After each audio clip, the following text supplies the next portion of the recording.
首先以廣東話進行，跟住係到英文嘅摘要，然後就到提問嘅環節。Good morning, thank you for joining the Consumer Council's press conference for Choice Magazine issue number 550. Hosting today's press conference are Professor Nora Tan Fung Yee, Chairman of the Research and Testing Committee of the Consumer Council, as well as Ms. Gilly Wong, Chief Executive of the Consumer Council. Today's press conference will first be conducted in Cantonese, followed by an English synopsis, and then a Q&A session. 咁我而家將時間就交俾譚教授，譚教授唔該。好，早晨，大家好，再次歡迎各位傳媒朋友喺網上出席今早消費者委員會嘅旗艦刊物《選擇月刊》最新一期550期今日出版嘅發佈會。咁我同消委會總幹事喺今期嘅選擇月刊裏邊咧揀咗5篇文章同大家分享嘅。咁呢啲文章咧都係同我哋生活息息相關。咁首先咧，大家一定記得喺2019年冠狀病毒病疫情開始嘅時候咧，我哋已經要佩戴口罩保護自己。但係到而家已經過咗2年啦，口罩仍然都係我哋隨身不可缺少嘅一個物品。咁2年以嚟咧，香港本地都生產咗好多唔同嘅口罩同埋品牌，商家亦都推出咗咧唔同嘅顏色啦、唔同嘅圖案同埋形狀嘅口罩，因為令到我哋生活上咧添一啲色彩，唔需要咁苦悶啦。咁除咗平面口罩之外咧，亦都有立體口罩，林林總總。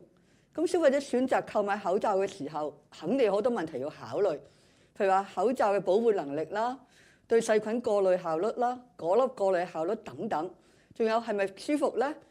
嗰啲顏料係咪安全咧？係咪防水咧？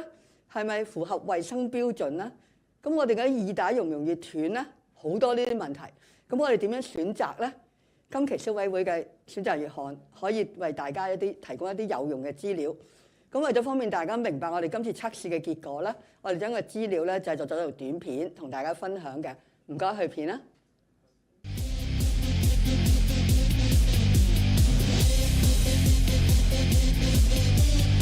紅橙黃綠咩色都有，但我最需要嘅係最出色。究竟邊款口罩表現最出色啊？睇選擇月刊嘅測試報告啦！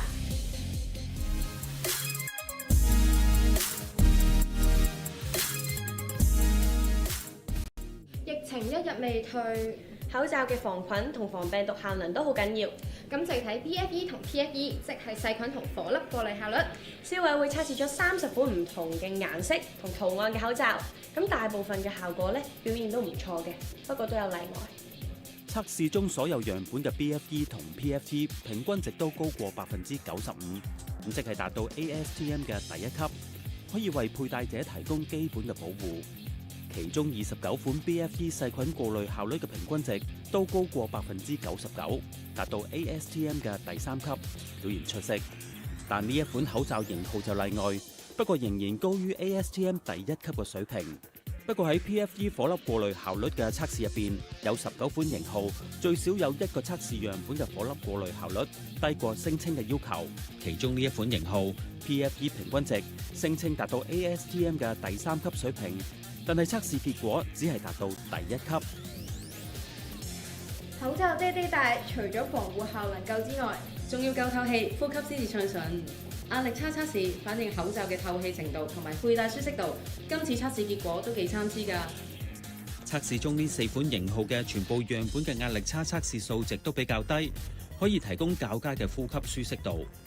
不過呢4款型號有樣本喺壓力差測試嘅數值未能夠達到 ASTM 標準嘅第2級同第3級嘅要求，佩戴時呼吸舒適度就麻麻地啦。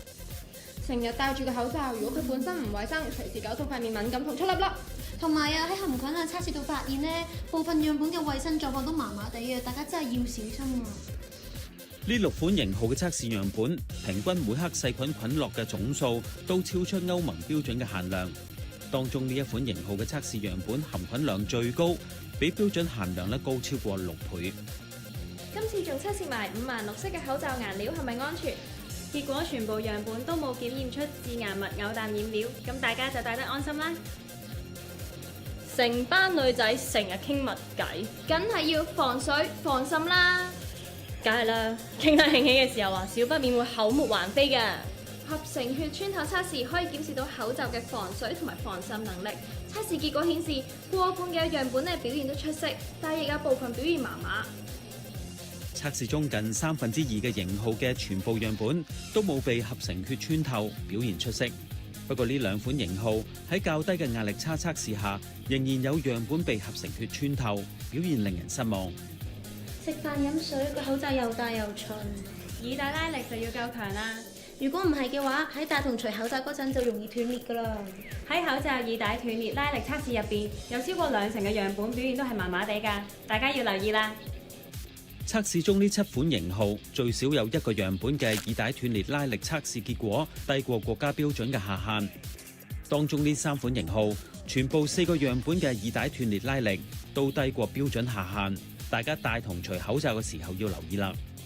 提提大家，疫情反覆，記得戴口罩同做好防疫措施啊！想知更多關於口罩嘅消費貼士？防疫措施啊！想知更多關於口罩嘅消費貼士？睇第550期選擇月刊啦！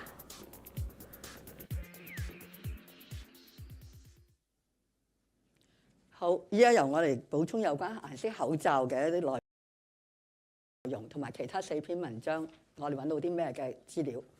咁首先咧就係顏色口罩啦。咁正如我正話講咧，新冠肺炎嘅疫情已經持續咗2年，喺新常態之下咧，佩戴口罩已經成為我哋市民抗疫嘅日常啦。口罩嘅過濾效能、舒適度、設計甚至顏色，都係我哋買嘅時候考慮嘅重點嚟嘅。咁消費者委員會咧喺2017同埋2020年咧都有先後做過呢個調查。咁今次咧係再次咧係測試市面上30款唔同型號嘅一次性嘅彩色或者有圖案嘅口罩。咁結果發現咗咧，全部樣本嘅平均細菌過濾效率，我哋叫做 BFE， 同埋平均果粒過濾效率，我哋叫做 PFE， 均能達到95%以上嘅，即係話我哋達到美國材料同埋試驗協會 ASTM F2100嘅標準嘅一般要求。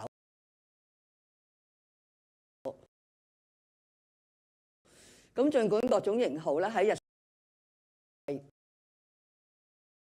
但係我哋有超過60%嘅型號咧，最少有一個樣本嘅果粒過濾效率咧係低於聲稱，顯示到生產商喺監控口罩質素嘅穩定性仍然存在有唔少改善嘅空間。另外有個別嘅型號咧喺其他測試項目表現亦都欠理想嘅，譬如6款含菌量咧係超出歐盟標準嘅菌落總數限量。2款咧喺合成血嘅穿透測試之中咧嘅防滲效能咧表現欠佳。4款型號咧有啲樣本透氣程度咧就較為遜色，以及咧7款喺口罩耳帶咧斷裂測試啦嗰個拉力測試之中咧，至少有1個樣本嘅平均耳帶拉力咧係低於下限要求。咁消費者咧係要多加留意我哋測試嘅結果。咁條例。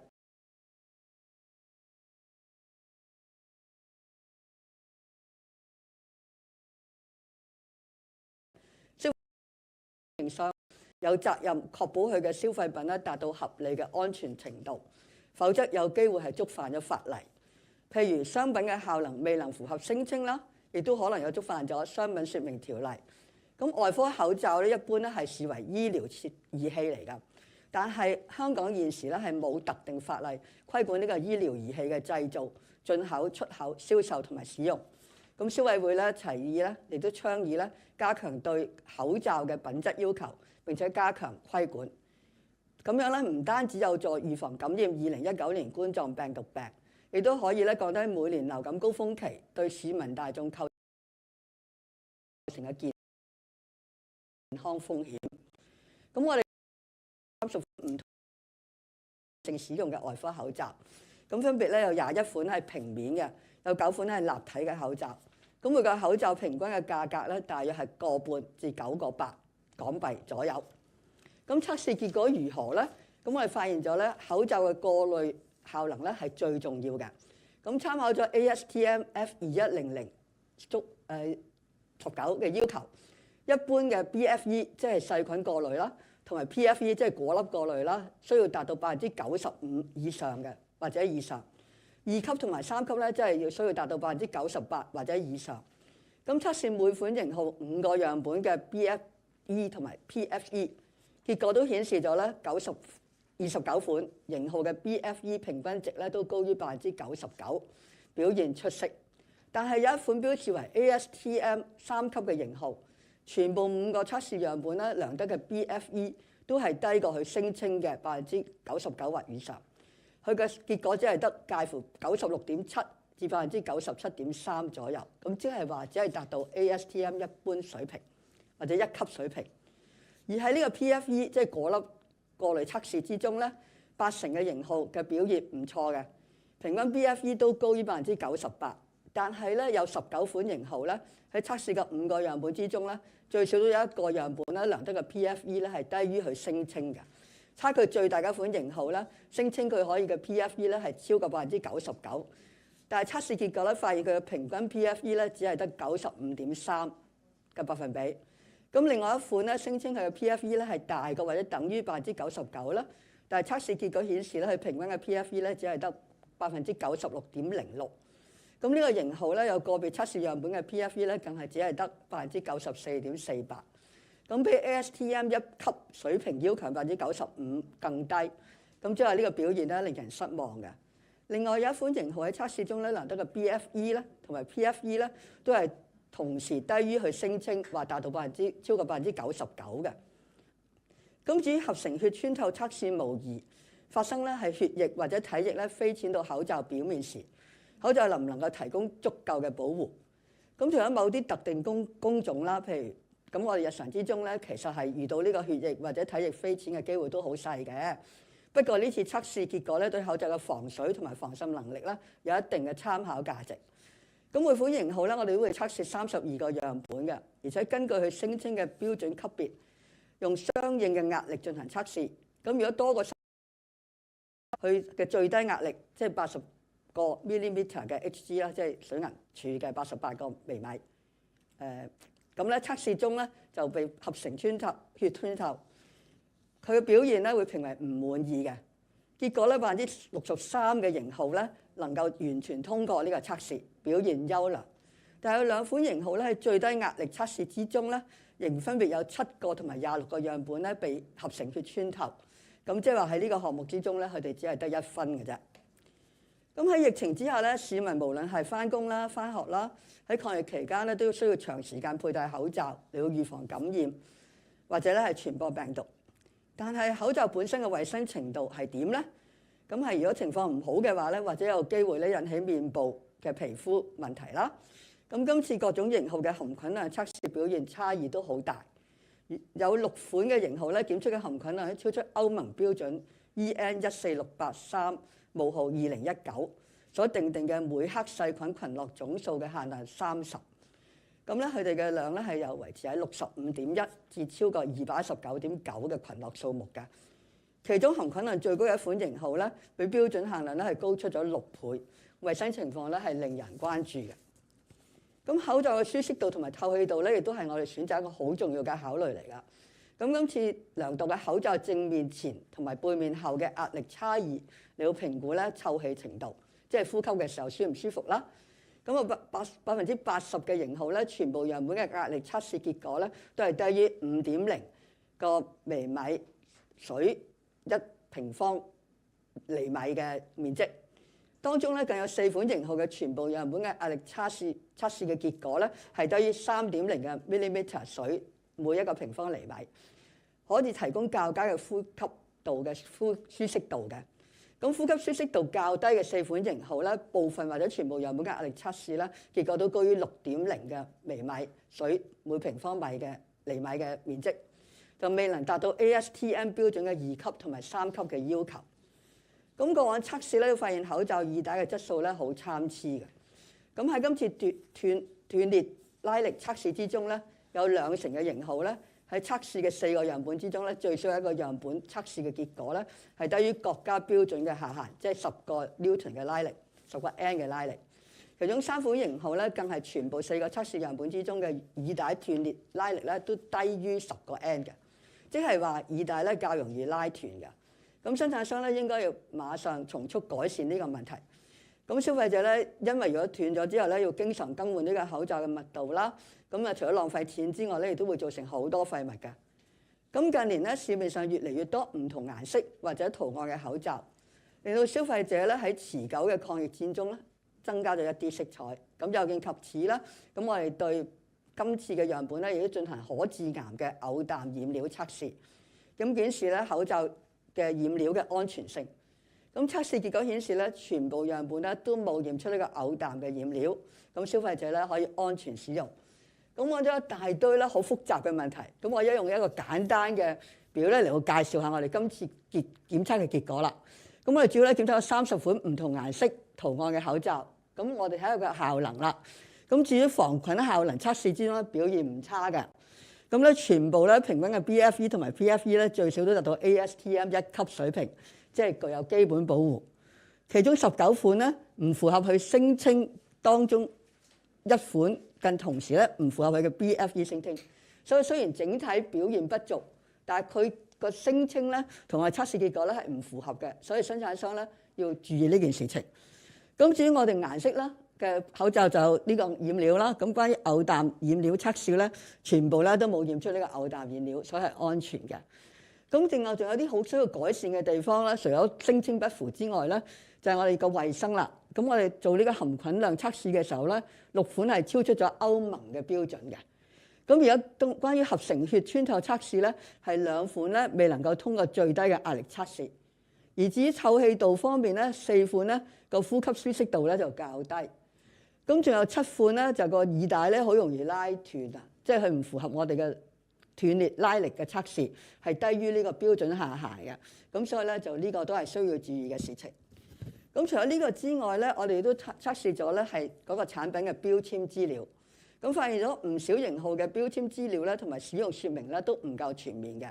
尤其喺抗疫非常時期咧，我哋應該係提醒消費者咧係做咗各項嘅防疫措施。咁唔係淨係戴咗口罩就得㗎啦。咁所以消委會咧敦促生產商咧改善呢個標籤資料，包括咧提醒用家咧佩戴口罩前後嘅正確方法，以及咧係點樣丟棄呢個用完嘅口罩呢個適當嘅方法等等。咁消費者喺選擇或者購買口罩嘅時候咧，亦都要記住咧唔好忘記咧係其他防疫措施，要係時刻注意個人同埋環境衛生。咁亦要注意以下嘅事項㗎。第一，每次佩戴口罩咧，需要檢查係咪貼緊個面部。咁你可以試下點咧，將雙手咧就谷成杯狀啦，咁啊擺喺個口罩度啦。咁然之後睇下咧係有冇邊緣上面咧係咪有漏氣啦，有冇空隙啦，同埋咧確保咧同埋鼻呢度亦都有冇啦。咁啊確保咧係冇空氣咧從眼睛部分咧或者附近位置或者口罩兩邊咧係流出嚟嘅。咁如果口罩咧未能透過上述方法緊貼我哋嘅面部啦，咁我哋應該考慮咧就將口罩嘅橡筋喺呢個口罩嘅邊緣地方咧打結，咁啊整理好佢，咁然後咧將多餘嘅口罩材料咧疊就藏喺呢個口罩邊緣裏邊嘅。咁如果口罩咧仍然未能夠緊貼嘅面部咧，咁我哋可以考慮咧喺外科口罩上面咧再加一個布口罩。咁呢個係關於顏色口罩嘅一個資料。咁嘅第2篇文章咧，其實就係好多家庭都會用㗎啦，就係烹調攪拌機。咁為咗方便大家明白呢一個烹調攪拌機嘅研究資料結果咧，我哋都製作個短片嘅，請大家分享。依家去片啦，唔該。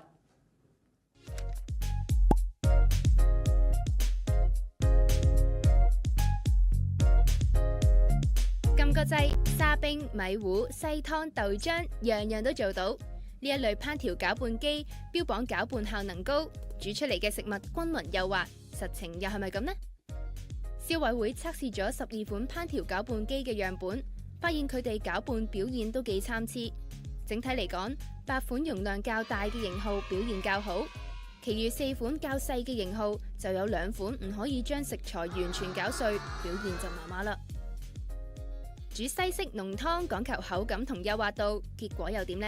例如係煮忌廉薯仔蘑菇湯，大部分烹調攪拌機都可以做到濃厚、均勻同幼滑嘅效果，獲得最高5點嘅評分。淨係得1款樣本煮出嚟嘅湯唔夠幼滑，濃度亦都唔夠，只得2.5分。製作芝麻糊嘅食材都比較細，呢一類烹調攪拌機係咪可以煮出幼滑嘅口感呢？測試就發現唔同樣本煮出嚟嘅幼滑度差異幾大。呢3款樣本可以製作出非常幼滑嘅芝麻糊，但係另外3款樣本就表現麻麻啦。煮出嚟嘅芝麻糊非常粗糙之餘，口感亦都較差。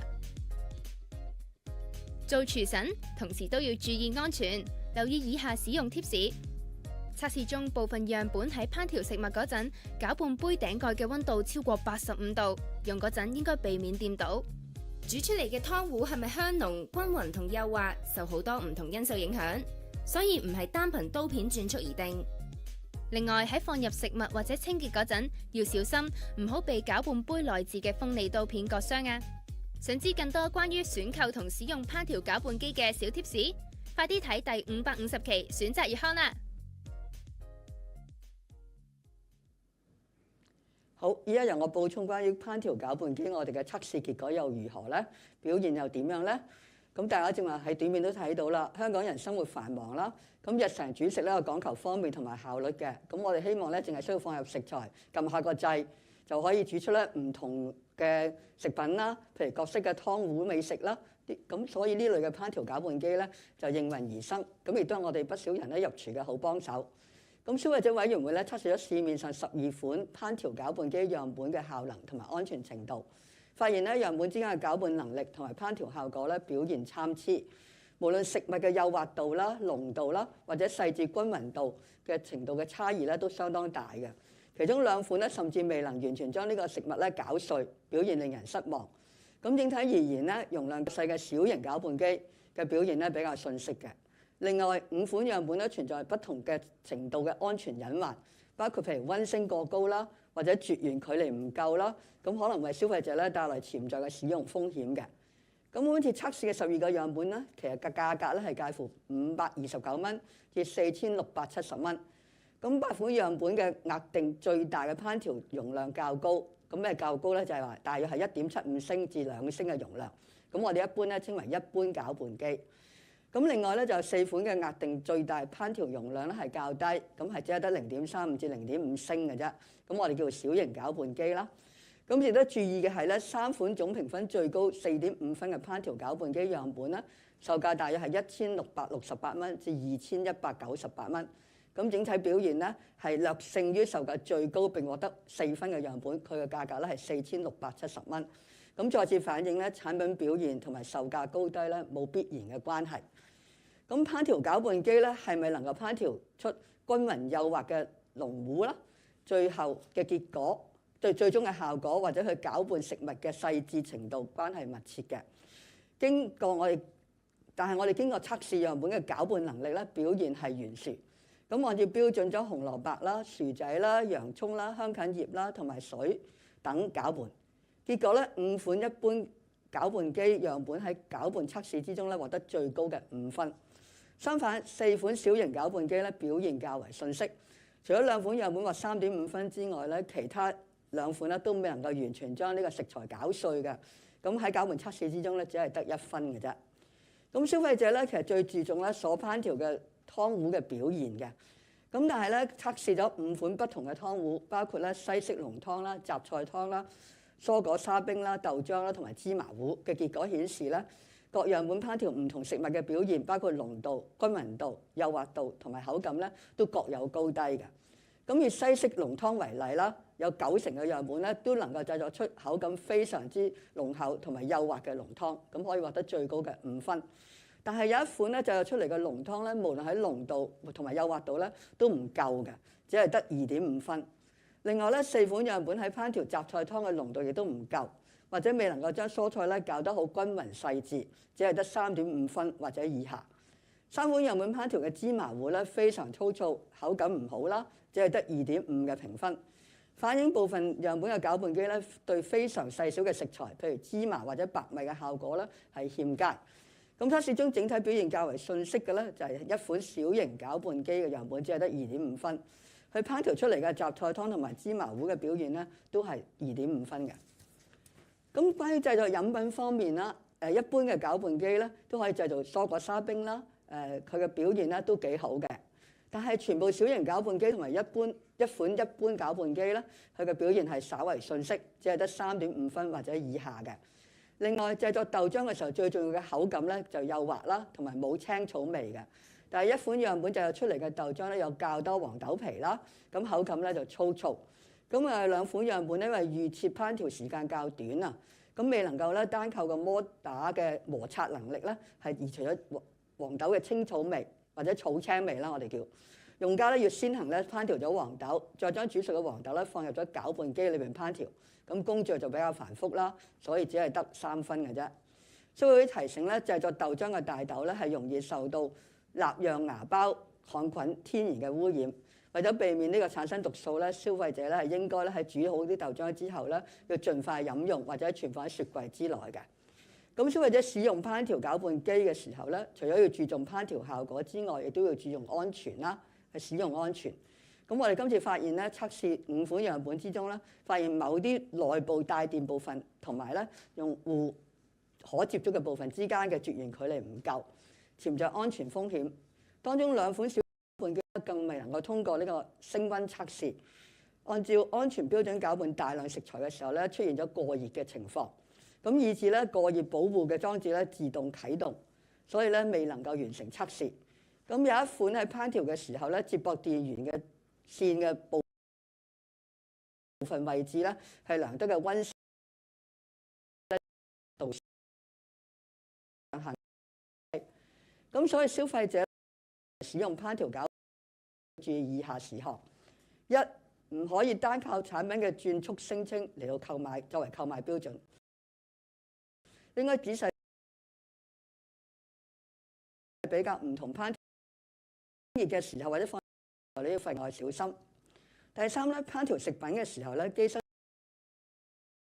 表面咧亦都或者會較熱，咁應該唔可以有咧係單獨使用或者接觸呢啲烹調攪拌機。咁呢個就係烹調攪拌機嘅文章。咁第3篇文章咧就係好多咧孕婦啊都會好關心嘅，就係抗妊娠紋嘅產品啦。咁婦女咧喺懷孕期間，其中一個煩惱咧就出現一條條難以完全消退嘅妊娠紋。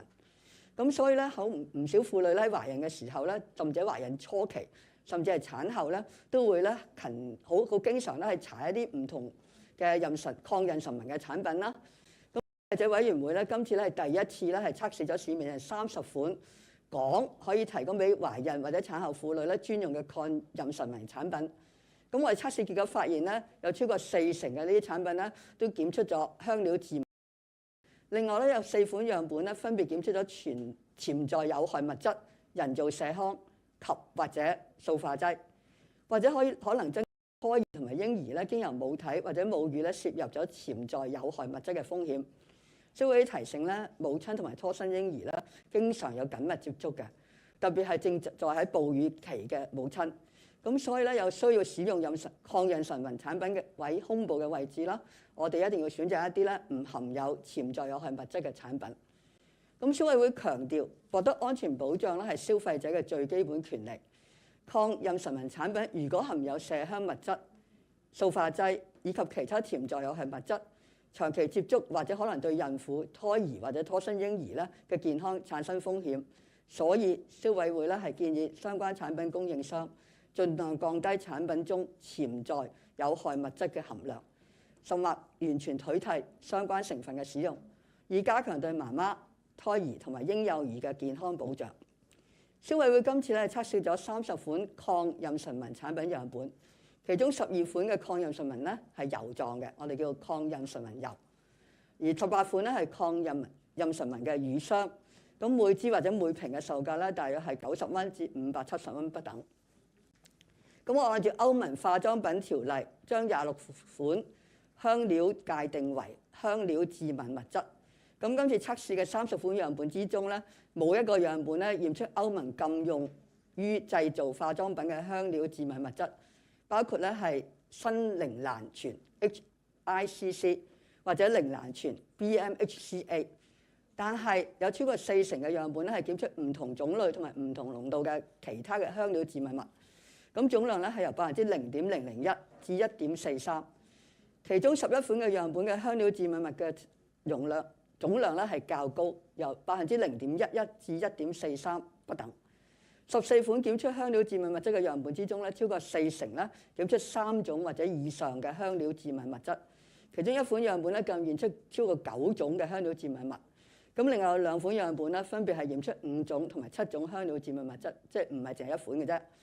測試中部分樣本檢出嘅檸檬烯、芳香醇、同埋香葉醇等香料致敏物質咧都有嘅。咁消委會提醒咧，儘管佢哋本身嘅致敏性唔算好高，不過如果當啲物質咧經過空氣接觸而產生氧化咧，就會形成致敏性較高嘅物質，咁有機會咧增加皮膚過敏嘅風險。咁消費者需要注意咧，就係個別檢出香料致敏物總量較高嘅樣本咧係罐裝產品。咁消費者咧就係喺攞咗產品之後咧，一定要盡快咧扭緊個瓶蓋，因為罐裝嘅表面積係大嘅，所以好容易氧化。咁如果我哋唔擰緊佢咧，就會令到佢接觸空氣而氧化之後產生一啲致敏性較高嘅物質。咁所以你用完之後咧接觸而產生氧化嘅。咁另外消費者亦都要留意咧，喺使用產品若干嘅時間之後咧，如果出現咗皮膚過敏啦，譬如話紅斑啦、痕癢啦或者脫皮呢啲情況咧，咁嚴重者咧或者有需要盡快求醫診治。咁人造麝香咧，其實廣泛使用於嘅消費品之中，輔助咧佢嘅香料散發出香氣啦。但有研究指出，佳樂麝香 HHCB 同埋吐納麝香 AHTN 喺人類細胞測試之中咧呈現弱嘅雌激素嘅特性。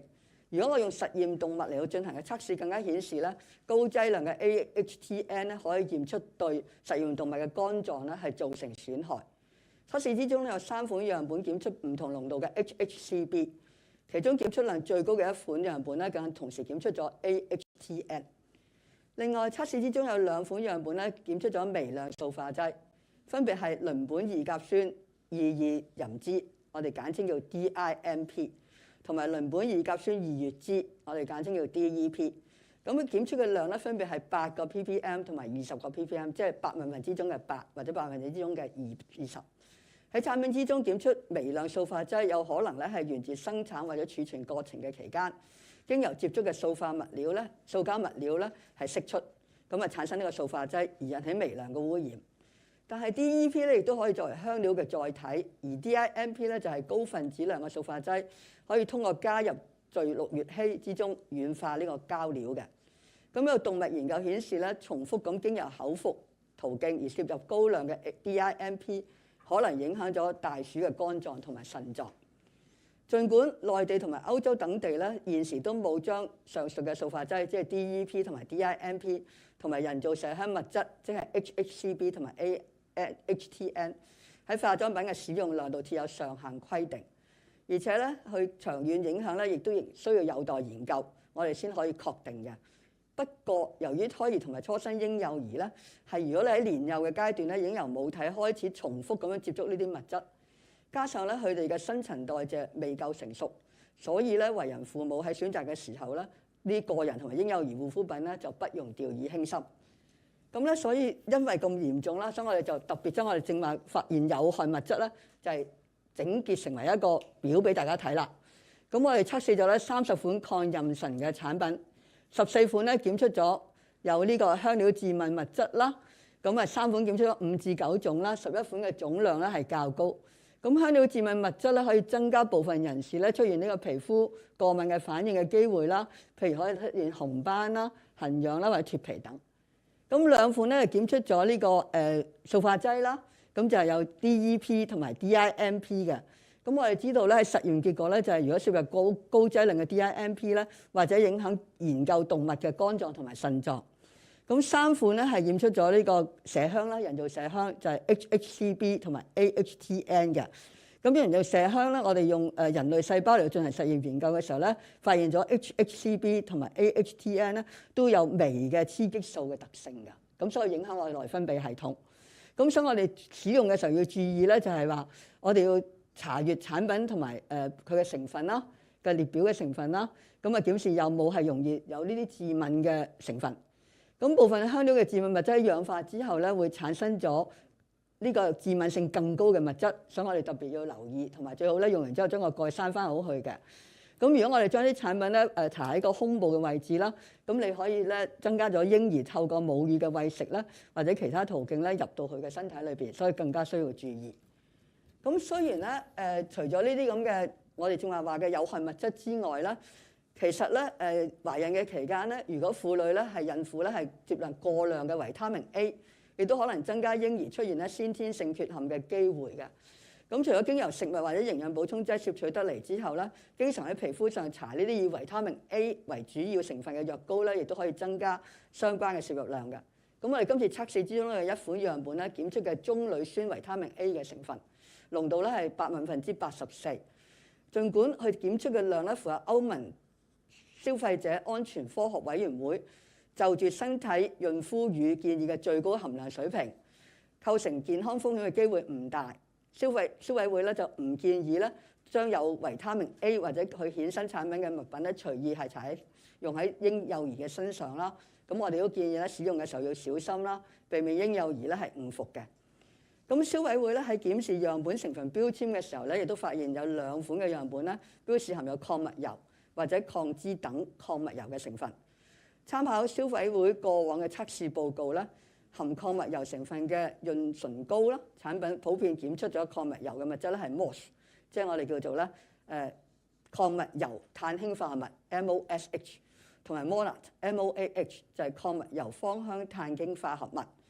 咁當部分呢啲咁嘅食物呢啲物質被侵蝕咗之後咧，係有機會積存喺身體裏邊嘅，而部分咧更有潛在嘅致癌嘅風險。咁所以咧，消費者咧係要多加注意，避免咧使用含有礦物油成分嘅產品係塗喺呢個胸部度嘅，以免嬰幼兒咧係經過母乳咧係攝入過自己身體裏邊。咁另一方面咧，消委會亦都發現部分樣本咧，唔論喺標示成分、顯示位置同埋有效資料，都有唔少需要改善嘅空間。包括咧2款樣本嘅成分列表咧標示喺內包裝裏邊，即係話你要打開裏邊先睇到。2款標出嘅香料致敏物質總量咧較高嘅樣本咧都冇標示相關香料致敏物質喺個成分列表之中。另外有2款樣本咧完全冇列明咧產品使用期，而標示咧有開封之後使用期嘅26款樣本之中咧，打開之後產品後嘅使用期咧差異好大嘅，有啲話係2個月之內用晒啦，有啲話3個月都不等嘅，36個月都不等。消費者係購買前咧需要衡量產品係咪能夠喺指定期限之內用完，以免造成浪費。咁消費者選購同埋使用抗妊娠紋產品嘅時候咧，除咗要檢視產品嘅成分列表同埋使用期限之外咧，亦都要注意以下嘅事項。第一，留意產品係咪適合用於傷口或者手術疤痕位置，並且考慮產品嘅質地啦、皮膚狀況啦同埋季節等因素。如果自行配搭唔同嘅產品嚟到使用咧，唔同嘅品牌使用咧，要留意唔同產品嘅成分同埋安全程度。第3，皮膚對於香料較容易出現過敏反應嘅人士咧，最好選擇一啲唔含香料同埋香料致敏物嘅產品。一旦出現呢個過敏情況咧，要立即停止使用。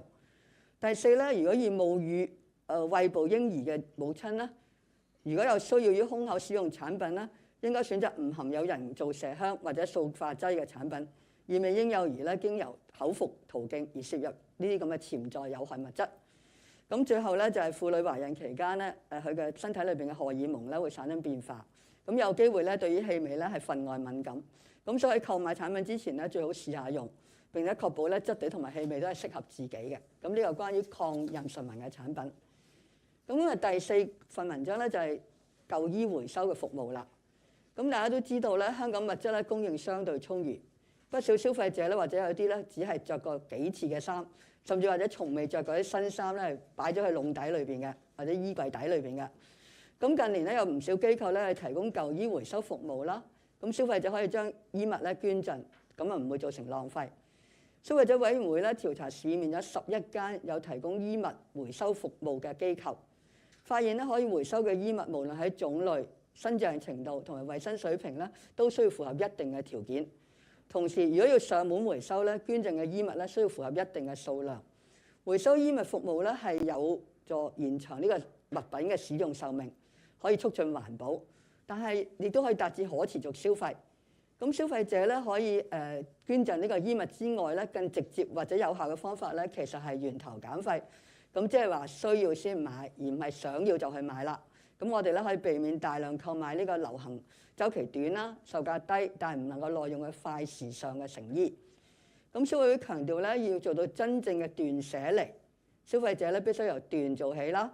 咁即係斷絕過度或者不必要嘅消費，並且提防不知不覺之後咧，以為可回收啦，咁啊有好大理由啦。咁我哋可以繼續買，放心去買，就囤積呢個衣物。咁但係呢個咧就係唔好嘅。咁所以我哋唔能夠咧係不斷自製寫或者嚟嘅衣物。消委會職員喺今年5月至6月咧，要消費者身份檢視11間有提供舊衣回收計劃嘅機構，透過佢嘅網站啦、社交媒體專頁啦、門市啦、客戶服務熱線等渠道，了解唔同嘅舊衣回收計劃嘅詳情。咁喺11間調查機構之中咧，6間屬於非牟利組織，5間係連鎖服裝店。其中喺非牟利組織嘅組別裏邊咧，有4間係民政事務總署之下嘅社區舊衣回收商計劃嘅管理機構。咁我哋調查之中咧，就發現各個機構對回收衣物嘅種類咧有唔同嘅要求。儘管6間非牟利組織接收嘅衣物咧類型大多類同，譬如包括衣服啦、手袋啦、背包，但係當中5間訂明咧唔接收皮草、嬰幼兒服裝、床上用品等。個機構更加列明咧唔會回收鞋履同埋舊衣物，需要係當季嘅衣物。咁亦未必1年4季咧都會收藏冬季嘅服裝。至於5間連鎖服裝店咧，其中有2間服裝店咧回收嘅任何品牌嘅服裝或運動衣咧，只係自己嘅品牌。咁另外1間咧就係只係回收自己嘅品牌。餘下嘅2間咧，因為隸屬同一個母公司咧，只接受自家或者同公司品牌嘅衣物。此外，無論係非牟利組織或者連鎖服裝店，一般都唔接收內衣褲或者襪呢啲咁嘅貼身物品、泳衣啦、制服啦、帶標籤嘅或者標誌嘅團體服裝上衣咧都唔收嘅。消委會建議咧，消費者捐贈衣物嘅時候咧，應該先瀏覽相關回收機構嘅網頁或者社交媒體專頁。喺準備呢個捐衣物嘅時候咧，先要清楚回收呢個機構嘅要求同埋資訊。咁係捐贈者需要注意咧，大多數嘅機構咧對於回收物品嘅新淨程度咧都有一定嘅要求。咁參與調查嘅回收機構之中咧，3間非牟利組織表明捐贈嘅物品咧需要達到80%或者8成新或者以上嘅。咁5間咧就係要求咧衣物咧係冇呢個破損或者污漬。另外4間咧對衣物嘅新淨程度咧就冇特定嘅要求。同時，唔少嘅團體咧都反映曾喺衣物回收箱裏邊發現有污穢啦、污漬啦、發霉啦、發毛啦，或者係帶有濃烈異味嘅舊衣。咁消委會提醒咧，衞生惡劣嘅衣物咧，一旦放咗呢個密封嘅回收箱裏邊咧，有機會污染其他舊衣，甚至令到整個箱裏邊嘅衣物咧都冇辦法回收再用。咁唔單止咧有違個人捐贈嘅意見原意啦，亦都可能咧浪費咗其他捐贈者嘅心意。雖然大部分回收機構都會將舊衣消毒嘅，但係消費者咧切勿將回收箱當做垃圾箱，將你啲舊啊污糟嘅衫咧就擺咗落去。咁我哋一定要記住喺舊衣回收之前咧，最好將佢清洗乾淨，以確保衣物嘅衞生同埋清潔。咁有別於連鎖服裝店咧，調查中絕大部分非牟利組織都有提供上門回收舊衣嘅服務。但係佢嘅免費上門嘅條件咧，或者每袋回收物嘅收費咧，差異幾大下嘅。譬如4間機構咧要求捐贈者需要捐贈至少3袋，或者甚至最好咧係超過10袋嘅衣物，先係可以獲得免費上門回收服務。如果捐贈嘅物品咧未能夠達到呢個相關數量咧，有機會會收取200蚊嘅收費，以支持佢嘅社會同埋人道嘅服務。另一個例子就係有機構要求每箱衣物嘅回收費咧係500蚊，咁每次上門回收嘅衣量咧至少需要達到3箱。咁即係話最低消費咧係1500蚊。另外，消費者咧喺計算舊衣袋數量嘅時候咧，需要注意唔同機構對1袋個定義咧係唔同嘅。消委會咧係建議消費者喺使用相關服務嘅時候咧，需要先了解唔同機構嘅衣袋嘅參考尺寸啦。同時，如果上門地點比較偏僻，缺乏適當嘅停車位咧，或者道路欠佳咧，即係情況欠佳咧，回收機構可以視乎實際情況咧，決定係咪提供上門回收服務。咁喺新冠疫情反覆呢個期間咧，近年衣物回收服務咧亦都受到影響嘅。咁調查發現咧，當疫情嚴峻嘅時候咧，有10間有設置舊衣回收箱或者回收點嘅受訪機構當中咧，有4間非牟利組織咧係停止咗所有或者個別嘅相關服務。咁1間連鎖服裝店咧建議消費者咧暫停咧係到門市捐贈添。至於5間有提供上門回收服務嘅非牟利機構咧，其中有4間咧係暫停上門回收。相反，有4間機構咧聲稱無論任何疫情點樣，佢從來未暫停過任何回收嘅服務。咁所以關於呢個回收咧，衣物咧係好事嚟嘅，可以保護環境，但係我哋都要需要注意嘅。不同機構嘅回收準則咧，其實係會唔同嘅。咁通常回收準則咧就係衣物嘅新淨程度要達到80新或者以上啦，咁冇任何嘅破損或者污跡啦。咁至於連鎖服裝店咧，回收要求咧有啲只係限於自家品牌或者同一個公司冇公司嘅品牌嘅產品啦，先至會接受回收，其他就唔回收嘅。咁通常咧有啲衣物係唔會回收嘅，譬如話內衣褲啦、襪啦、泳衣啦、制服啦、帶有標誌嘅團體嘅活動嘅上衣啦、皮草啦、鞋履啦、嬰幼兒服裝啦、床上用品啦、冬天衣物都唔係全年收嘅。咁然之後非牟利機構咧，佢有時會上門回收，但係上門回收咧係要達定一定嘅數量，甚至有時咧都會收錢。咁亦都睇呢個位置係點樣樣嘅。咁所以咧，當我哋回收嘅時候咧，係要注意一啲事情。所以一定唔可以因為可以回收咧，就不顧一切去買嘢。我哋一定要記住斷。咁所以咧，最好咧就係源頭減廢，理性消費。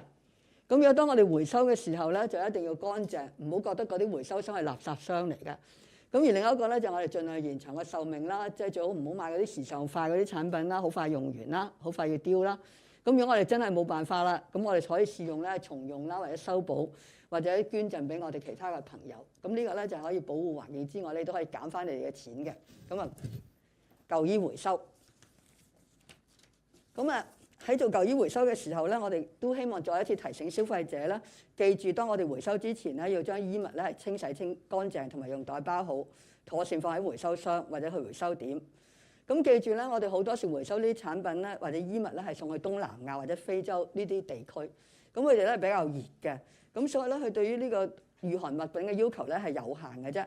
咁所以關於冬天嘅物品咧，我哋可以試下咧係轉送俾我哋啲朋友，只係剩餘嘅話咧先去回收嘅。咁啊記住咧，調查之中咧有過半數嘅非牟利機構咧會將啲回收嘅衣物咧係送到二手店或者攤檔裏邊義賣，或者任何環保活動之中咧亦都將佢分發或者交換嘅。咁所以消費者購買二手物品嘅時候咧，可以減少浪費咧，亦都可以支持可持續消費。咁我哋喺舊衣丟棄之前咧，我哋希望咧可以考慮咧係重複使用啦，或者修補啦，或者捐贈俾朋友嘅。咁盡量延期佢嘅壽命嘅啫。咁嘅中文版裏邊咧，最後篇文章咧就係關於電器嘅售後服務啦。咁呢都好多人關注嘅。咁家庭電器咧係日常生活之中咧必須嘅產品啦，尤其喺疫情之下咧，消費者長期咧係居家抗疫。咁家電嘅損耗咧機會係大增嘅，咁因此咧需要維修啦，甚至咧係就增購新產品。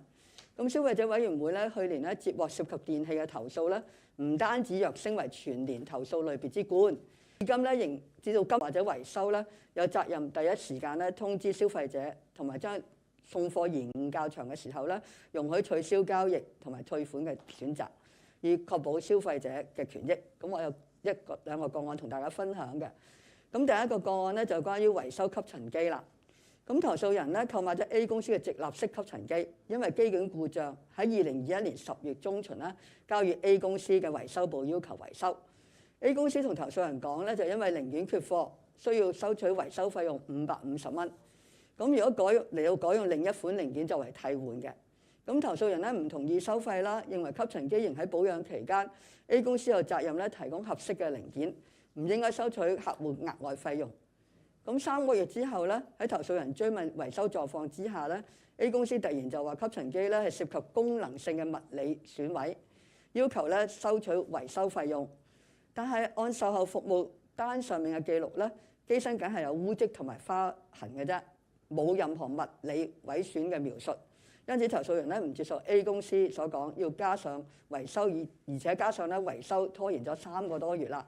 投訴人要求 A 公司咧就安排換機，投訴人期間多次同 A 公司交涉不果，就嚟消委會度咧求助。經過消委會調停之後咧 ，A 公司咧就同投訴人咧達成咗解決嘅共識，安排換機。但係 A 公司咧冇準時換機，消委會再次跟進之後咧，最終喺今年5月中旬咧先至完成換機，即係話歷時咧係長達咗7個月嘅。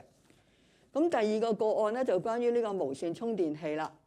咁投訴人喺 B 公司嘅網站咧購買咗無線充電器，充電嘅座啊。咁咧就訂單咧列明咧送貨要需要大約5個工作天。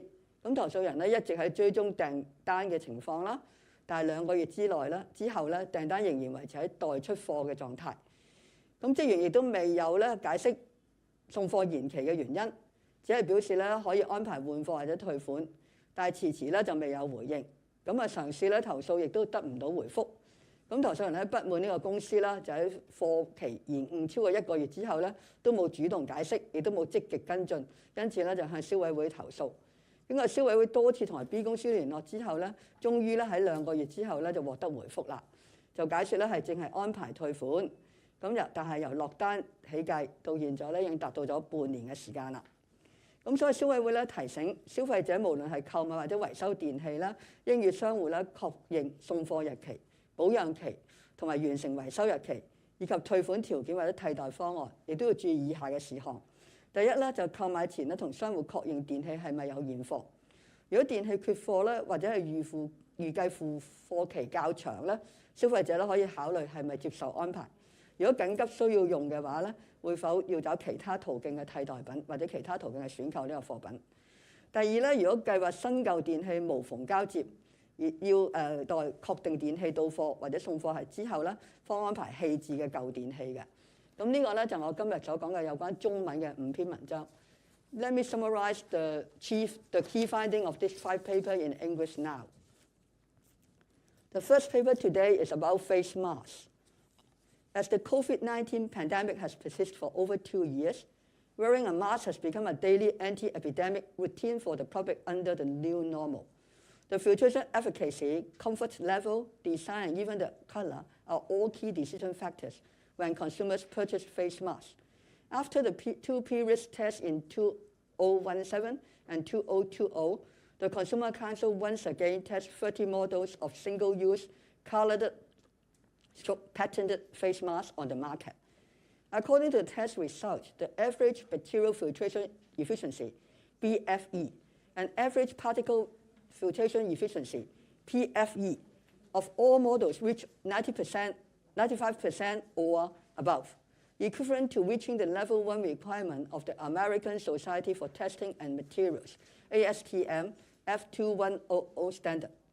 However, despite all models being able to provide basic protection for the wearer in daily situations, over 60% were found to have at least one sample with a PFE lower than claimed, reflecting that manufacturers still had much room for improvement in maintaining the quality of their products. Besides, individual models show unsatisfactory performance in other test items.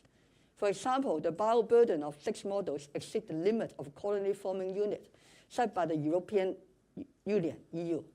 2 models had an unsatisfactory performance in a test on resistance to penetration by synthetic blood. Some samples from 4 models had poorer breathability, while at a tension lower than the minimum requirement. Under the Consumer Goods Safety Ordinance, consumer goods must comply with the general safety requirements, meaning that relevant manufacturers, importers, and suppliers have the responsibility to ensure the consumer goods are reasonably safe. Otherwise, they might have committed an offense. If the product performance failed to comply with its claims, it might be in violation of the Trade Description Ordinance. Despite surgical masks generally being considered as medical devices, Hong Kong currently has no specific legislation that regulates the manufacture, import, export, sale, and use of medical devices. The Council advocates for heightening requirements for the quality of face masks, as well as strengthening regulations. Not only would this help prevent the transmission of COVID-19, it could also lower the health risk posted to health during influenza peak season each year. The test covered 30 models of single-use surgical masks of different colors and patterns, including 21 models of flat masks and 9 models of 3D masks, with an average retail price of $1.5 to $9.8 each. The test results show that the filtration efficiency of face masks is paramount. With reference to the ASTM F2100-19 requirements, the BFE and PFE must be at least 95% for level 1 and be at least 98% for both level 2 and 3. In a test for both the BFE and PFE, 5 samples from each model were tested. The test result revealed that 29 models had an outstanding performance with an average BFE of over 99%. However, one model labeled as ASTM level 3 was found to have a BFE lower than claimed for all 5 test samples, ranging from 96.7% to 97.3%, only meeting the requirement of ASTM level 1. In the PFE test, 80% performed satisfactorily with an average PFE of above 98%. Yet, 90 models had at least one amongst their 5 test samples found with a PFE lower than claimed. The model with the greatest discrepancy claimed to have a PFE of more than 99%, but the actual measured average PFE was only 95.3%. Another model with a claim of PFE of more than or equal to 99% was found with an average PFE of 96.06% in the test, amongst which one of its samples had a measured PFE of 94.48%, which was even lower than the ASTM level 1 requirement of 95%, falling short of expectations. Besides, the actual measurement BFE and PFE of one model were both lower than claimed. The test on resistance to penetration by synthetic blood simulated the splashing of blood or body fluid onto the mask surface to assess the protection efficacy of the face mask. Despite the relatively lower chance of encountering splashed blood or body fluid in daily life, apart from certain occupations, this test will still serve as practical reference for the water resistance and leak resistance ability of face masks. 32 samples of each model were put to test under corresponding pressure in accordance with their claimed standard level. If more than 3 samples were penetrated by synthetic blood at the lowest pressure of 80 millimeter mercury, then model's performance would be rated as unsatisfactory. 63% completely passed the test with excellent performance. However, in the test of the lowest pressure, 2 models performed poorly with 7 and 26 samples penetrated by synthetic blood respectively, and thus only scored 1 point in the test item. During the pandemic, members of the public need to wear face masks for long hours, both at school and at work, to prevent infection or transmission of viruses. However, if the hygiene condition of the face mask itself is unsatisfactory, it might cause skin problems on face. The performance of the face mask model in the bioburden test varied considerably. 6 models had detected bioburden levels that exceed the limit of 30 colony-forming units per gram set out in the EU standard EN 14683-2019. Amongst these, the model found with the highest bioburden even had a value that exceeded the limit by over 6 times, showing worrisome hygiene condition. The comfort and breathability of face masks are also crucial. The test measured the difference in pressure in front of and behind the mask sample in order to evaluate the degree of breathability, which represents the level of comfort when breathing with a mask on. 80% were detected with a pressure difference of lower than 5.0 millimeter water cm square, while that of 4 models were even lower than 3.0 millimeter water per cm square for all test samples, indicating better comfort breathability. Amongst the 4 models were lower, some or all samples were measured with a pressure difference of over 6.0 millimeter water per cm square, which did not meet the requirements of ASTM level 2 and 3. Past tests have revealed disparate quality for the ear straps of face masks. In the current mask harness tension test, over 20% had at least one amongst the 4 test samples that was found to be lower than the lower limit of the national standard. Among them, 3 models even had all 4 test models torn apart at below 10 Newton, meaning that the ear strap could slap more easily. The Council urged manufacturers to promptly rectify these issues, as they lead to frequently changed face masks not only but also cause wastage.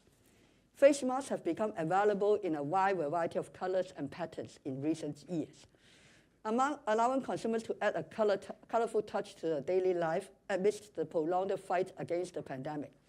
In lieu of this, the Council also tested the model for carcinogenic azo dyes, so as to assess the safety of the dyes used in face masks. The result revealed that none of the models were detected with azo dyes and are safe for consumers to use. Additionally, the Council also reviewed the labeling information of the products. It was found that the labeling information and usage instructions for many models were not comprehensive enough. Despite the importance of reminding consumers to take safety precautions in the persistent fight against COVID-19, the Council urged manufacturers to improve the labeling information, such as including reminders for correct steps before and after wearing a face mask, as well as stating the appropriate disposal method, etc. Even while wearing face masks, consumers must not neglect other precautionary measures. They should always pay attention to personal and environmental hygiene and take note of the following. First, check that the face mask is well fitted with the face each time. This can be done by cupping both hands around the face mask and checking for gaps at the outside edges. Ensure that there's no air leak at the edges, near the eyes, and at the sides of the mask. If the wearer cannot attain a snug fit using the above measure, they could knot and tuck the elastic ear loops where they joined the edge of the face mask. Then fold and tuck the excess material under the edge of the mask. Lastly, if the face mask still cannot fit the face closely, the wearer should consider wearing an additional cloth mask on top of the surgical mask. The second paper today is about cooking blenders. To cope with their hectic lifestyle, Hong Kong people favor a more convenient and efficient cooking routine. As such, cooking blenders have become a handy kitchen appliance for many people, as they could create a variety of delicious soup pastes and dishes by simply adding ingredients and selecting a preset cooking mode. In the Consumer Council test on the performance and safety of 12 cooking blender models on the market, it was revealed that both the blending and cooking performance vastly varied, with substantially disparity in terms of the food's smoothness, thickness, or fineness and evenness. Two models even failed to completely blend the ingredients, showing disappointing performance. Generally speaking, mini blenders with a smaller capacity perform less satisfactorily. Besides, 5 models were found with various safety hazards, including excess temperature rise and insufficient insulation distance, posing potential risk to consumers. The 12 test models range from $529 to $4,670 in retail price. It had a higher rated maximum cooking capacity, that means around 1.75 liter to 2 liter, referred as traditional blenders thereafter, and feature more preset cooking mode, ranging from 6 to 83 modes. The remaining 4 models had lower rated maximum cooking capacity, around 0.35 liter to 0.5 liter, referred to as mini blenders. It's worth noting that the 3 models with the highest overall rating of 4.5 points, which range from $1,668 to $2,198 in price, slightly outperformed the highest priced model, which is $4,670, which was rated 4 points only. Once again, reflecting that the performance and price of a product do not always go hand in hand. An important feature of a cooking blender is whether it could produce an even and smooth soup paste, the quality of which is closely linked to its ability to blend food finely. However, the test revealed that the blending performance vastly varied amongst models. In the blending test conducted according to the standard, which include carrot, potatoes, onions, parsley, and water, etc., as the ingredients, the results showed that 5 traditional blenders received the highest rating of 5 points. On the other hand, the 4 mini blenders had mediocre performance, with 2 models receiving 3.5 points, whereas the other 2 failed to completely blend the ingredients and thus received only 1 point in this test item. Consumers are more concerned about the cooking performance for the soup paste. Based on the test result making 5 different types of soup paste, including Western creamy soup, vegetable smoothie, soybean, and black sesame paste, the test model vary in performance for cooking different types of food, including thickness, evenness, smoothness, and texture. Taking Western creamy soup, for instance, over 90% could produce soups with a very creamy and smooth texture, thus received the highest rating of 5 points. However, the creamy soup made by one model was unsatisfactory in both the thickness and smoothness, and received 2.5 points only. Besides, the vegetable soup made by 4 models were either not thick enough or could not blend the vegetables evenly and finely, hence only received 3.5 points or less. The black sesame paste made by 3 models scored only 2.5 points due to the very coarse and unpleasant texture, This reflects that some models did not perform well for grinding very small ingredients such as sesame and rice. The model with a poorer overall performance was a mini blender, which received only 2.5 points for cooking both vegetable soups and black sesame paste. In terms of making drinks, traditional blenders perform better when making vegetable smoothies, whereas all mini blender and one model of traditional blender only show mediocre performance and receive 3.5 points or less. Furthermore, two of the most important factors for soybean is a smooth texture and being free from the distinct grassy scent. However, the soybean made by one model had more soybean skin residues, resulting in a coarser texture. Another two models had a shorter preset cooking time, and as a result, could not remove the grassy scent of soybean purely using the heat from friction. As such, users need to cook the soybeans in advance before blending and cooking the pre-cooked soybeans in the blender, making the process more complex, and thus, both models receive 3 points only. The Council reminds consumers that soybeans are more prone to lateral contaminants by Bacillus cereus. To prevent the growth of toxin, consumers should drink the soybean as soon as possible after cooking or store it properly in the fridge. Apart from the cooking performance, consumers should also pay heed to the safety when using cooking blenders. In the safety test, 5 models were found to have an insufficient insulation distance between the live part and the surface accessible by the user, posing potential safety risk.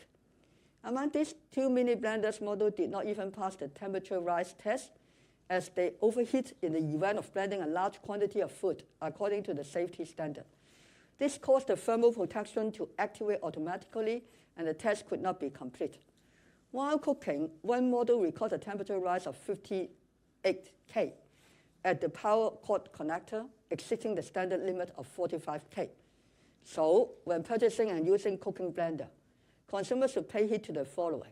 First, do not make purchasing decisions purely based on the product's claimed rotational speed. Carefully compare the different cooking capacity and functions, and select a suitable model based on the family size and cooking functions. Second, be careful of the sharp blade inside the blending cup when cleaning and putting ingredients in, so as to prevent injuries. Third, avoid touching the surface of the appliance during cooking, as the temperature may get quite high. Also, never let children touch or use the appliance alone. The third paper today is about anti-stretch mark products. One of the things pregnant women struggle with during pregnancy is the occurrence of stretch marks on their bellies that are difficult to disappear fully. This is why many pregnant women apply a wide range of anti-stretch marks products from the early stage of pregnancy until after giving birth. In this first ever test of 30 anti-stretch mark products for pregnant and postnatal women, the Consumer Council found that more than 40% were detected with fragrance allergens. In addition, 4 models were detected with potentially harmful substance, that means synthetic musk or phthalates, which may increase the risk of fetal and infant exposure to potentially harmful substance through maternal transfer and breast milk. The Council reminds mothers who always have close contact with their newborn babies, particularly those who are breastfeeding, that if they need to use anti-stretch mark products on their breast area, they should choose products that do not contain potentially harmful substance. The Council stresses that safety is a fundamental right of consumers. Prolonged exposure to anti-stretch mark products containing musk compounds, phthalates, and other potentially harmful substances may pose health risks to pregnant women, fetuses, and newborns. As such, the Council advises product suppliers to reduce the content of potentially harmful substance in their product as much as possible, or even eliminate the use of those ingredients altogether to strengthen and safeguard of the health of mothers, fetuses, and infants. The Council tests 30 models of anti-stretch mark products, including 12 anti-stretch mark oils and 18 anti-stretch mark creams. The EU cosmetics regulation lists 26 fragrances as fragrance allergens. None of the 30 models tests were detected with any of the fragrance allergens prohibited for use in cosmetic products in the EU, including hydroxyisohexane-free cyclohexane carboxylaldehyde, in short, HICC, and butyphenyl methylpropionyl, in short BMHCA. However, more than 40% were detected with different types of and concentration of fragrance allergens, ranging from about 0.001% to 1.43%, with 11 models containing higher total amount of fragrance allergens, ranging from 0.11% to 1.43%. Amongst the 14 models, over 40% were detected with 3 or more types of fragrance allergens, with one model having as many as 9 types, while 2 models were also detected with 5 and 7 types respectively.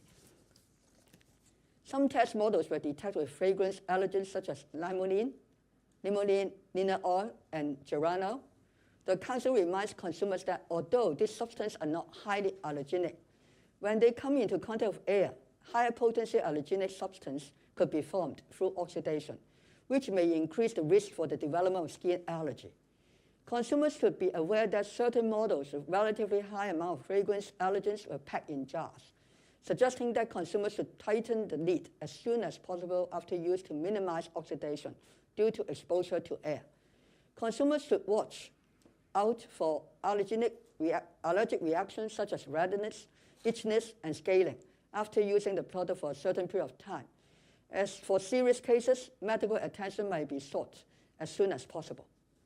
Synthetic masks are used in a wide range of consumer products as they may help and enhance the scent of other fragrances.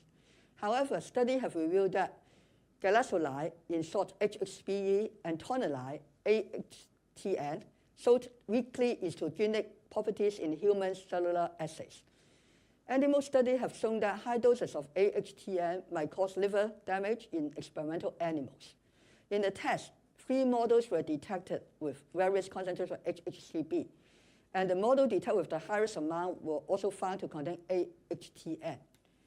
In addition, trace amount of phthalates were detected in 2 models, namely diisononyl phthalate, in short DINP, and diethyl phthalate, DEP, as 8 and 20 ppm respectively. The presence of phthalates in the product could be attributed to the release from the plastic materials that come into contact with them during manufacturing and storage. DEP can be used as fragrance carrier, while DINP is a high molecular weight phthalate commonly added to polyvinyl chloride, PVC, to soften the plastic materials. Animal studies have shown that repeated oral consumption of high doses of DINP might affect the liver and kidney of rats. There is currently no maximum allowable limit for the use of certain phthalates, like DEP and DINP, and synthetic mask compound, HHCP and AHTN, in cosmetic products in the mainland and Europe, while their long-term effect also requires further research to be confirmed. However, as unborn babies or infants are repeatedly exposed to these compounds since their early life stage while maternal transfers, added to the fact that their metabolism is not fully developed, parents should pay heed when choosing skincare products for themselves and their babies. In addition, if pregnant women ingest excess vitamin A, it may increase the risk of congenital disabilities in the baby. Besides ingesting food and supplements, frequent application of vitamin A-based medication on the skin may cause increased overall intake. One model was detected with retinol palmitate at a concentration of 84 ppm. Although the detected amount compared with the maximum concentration recommended for baby body lotions by the European Scientific Committee on Consumer Safety, which was unlikely to pose a health risk, the Council does not recommend applying products containing vitamin A or its derivatives on infants, and that care should be taken when using them to avoid incidental injection. When the Council examined the ingredient list shown on product labels, 2 were found to contain mineral oil ingredients such as paraffinum liquidum or petroleum latum. With reference to the previous test on lip balms of the Council, the mineral oil substance MOSH, MOSH, mineral oil saturated hydrocarbon, and MOH, mineral oil aromatic hydrocarbons, were commonly detected in products containing mineral oil ingredients. Some of these substances have the potential to be accumulated in the body if swallowed, and some are potentially carcinogenic. Therefore, consumers are advised to avoid using products containing mineral oil ingredients in the breast areas to avoid ingestion by infants through breastfeeding.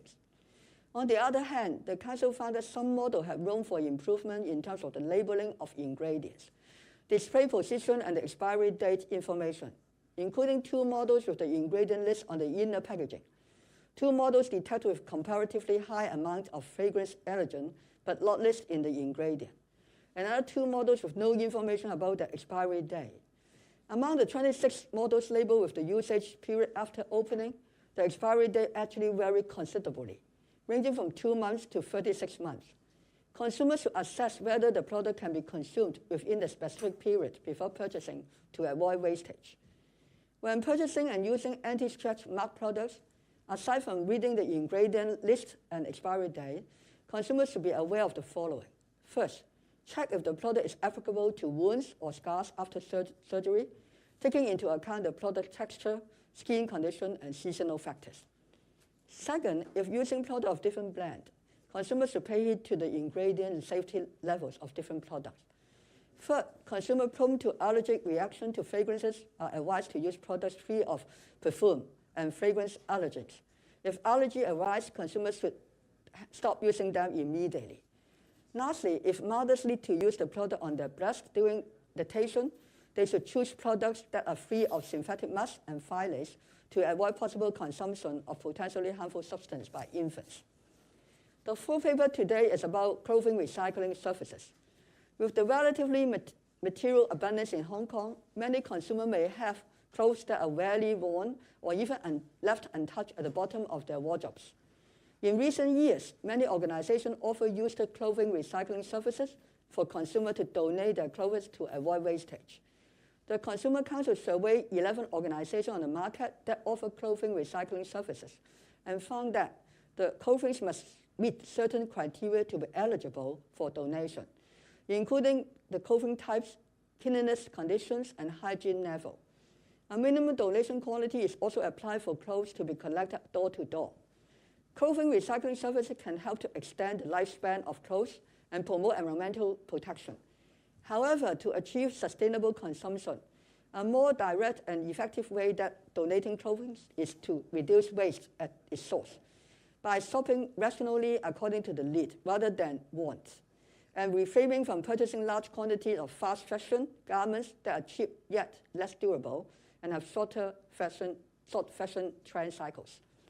The Council stressed that in order to achieve effective decluttering and detaching, consumers must start with decluttering by cutting out excessive or unnecessary consumption, and be aware of unconscious continuing to indulge in purchasing and hoarding clothes with recyclability as an excuse. In turn, stockpiling more clothes that require detaching. From May to June this year, the Council staff, posing as mystery shoppers, surveyed 11 organizations offering used clothes recycling schemes to consumers and revealed the details of different schemes through their websites, social media pages, retail outlets, and customer service hotlines. The survey covered 11 organizations, including 6 nonprofit organizations, NPOs, and 5 clothing chains. Among the NPOs, 4 were scheme managers of the Community Used Clothing Recycling Bank scheme implemented by the Home Affairs Department. Results show that the surveyed organizations each had different requirements for the types of clothing that could be recycled. Although the clothing types accepted by the 6 NPOs were generally similar, including clothes, handbags, and backpacks. 5 of them specified that they would not accept genuine fur, infants and toddlers' clothing, bedding, etc. Certain organizations even stated that they would not accept footwear and that the used clothing must be in season, while winter clothing might not be accepted all year round. As for the 5 clothing chains, only 2 would accept recycled clothing or sportwear from any brand. Another only accepted product of its own brand, while the other 2, which belong to the same parent company, only accepted clothing of their own and associate brand. In addition, both NPOs and clothing chains generally would not accept undergarments, such as underwear and socks, swimwear, uniforms, group event tops with logos, etc. The Council recommends that consumers visit relevant organizations' websites or social media pages to clearly understand the latest recycling requirement information before donating clothing. Donors should note that most organizations have certain requirements regarding the cleanliness of the recycled items. Among the organizations surveyed, 3 NPOs indicated that donated items should at least 80% new. 5 required clothing to be free from tears and or stains, while 4 had no specific requirement on the condition of the clothing. At the same time, many organizations reported they had found stained, moldy, or odorless used clothing in the recycle bank. The Council reminds that consumers that once clothes of poor hygiene are placed into the sealed recycling banks, they might contaminate other used clothing and even render the whole container of clothes unrecyclable. Not only does this defeat the original purpose of the donation, but it might also waste the goodwill of other donors. Although most organizations will sterilize the used clothing, consumers should not treat recycling banks as a collection point for old and dirty clothes. Before the clothes are dropped off for recycling, they should be washed and cleaned to ensure cleanliness and hygiene. Unlike clothing chains, the vast majority of NPOs included in the survey offer door-to-door used clothes collection services. But the condition for free collection or the charge per bag of collected clothes differ considerably. For example, 4 organizations require minimum donation of 3 bags and up to over 10 bags for clothing to be eligible for free pickup service. If the donation did not reach the relevant quantity, a fee of $200 would be charged by one of the organizations for supporting the social and humanitarian services. Clothing collection services have been impacted in recent years by the unstable COVID-19 situations. The survey revealed that when the pandemic was severe, out of 10 surveyed organizations with used clothes recycling banks or collection points, 4 NPOs would suspend all or certain collection services, and 1 clothing chain recommended consumers postpone donation to their stores. Among the 5 NPOs that provide door-to-door collection service, 4 would stop doing so. On the contrary, 4 claimed that they could not suspend any collection services due to pandemic. Consumers who are interested in donating clothing may wish to refer to the following.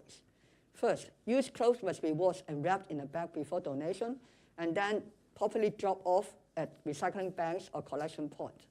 Second, many of the recycled clothes will be sent to the tropical regions such as Southeast Asia and Africa, where there are limited demand for warm clothing. Consumers can give their warm clothing to friends and relatives first and then send them for recycling if there's any surplus. Lastly, before discarding old clothing, consumers should consider whether they can be reused, repaired, or given to friends and relatives to prolong their lifespan as much as possible. The last paper today is about the after-sale services and maintenance of electrical appliances. Electrical appliances are a necessity in daily life, especially when consumers are spending more time at home during the pandemic. Electrical appliances are more likely to get worn out and require maintenance or even replacement. Complaints relating to electrical appliances received by the Consumer Council, being the highest among all categories last year, remain persistently high this year. The Council has received a large number of complaints relating to home appliances this year, covering various types of disputes, from late, long delivery, prolonged maintenance time, shortage of replacement parts, or to the methodology in counting the warranty period.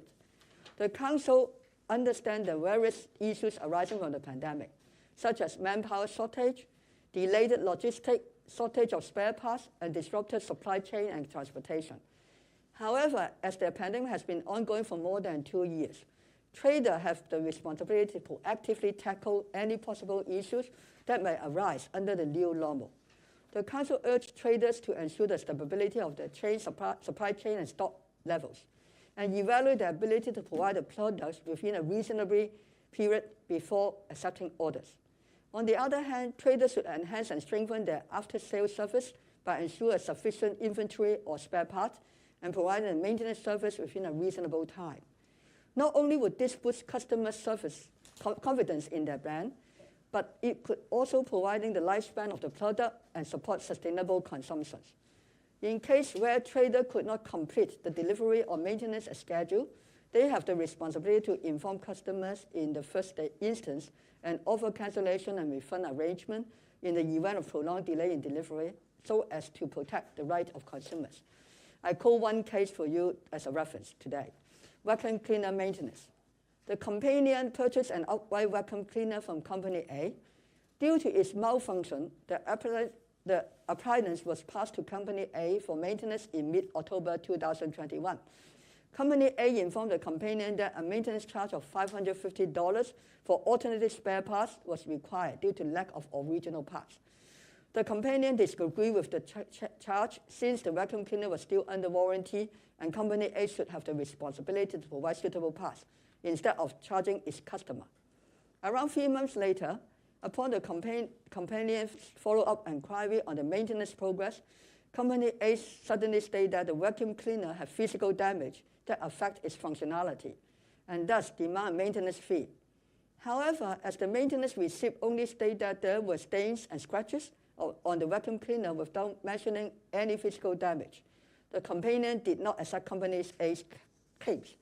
Besides, as the maintenance has been delayed for over 3 months, the companion requests a product exchange from Company A.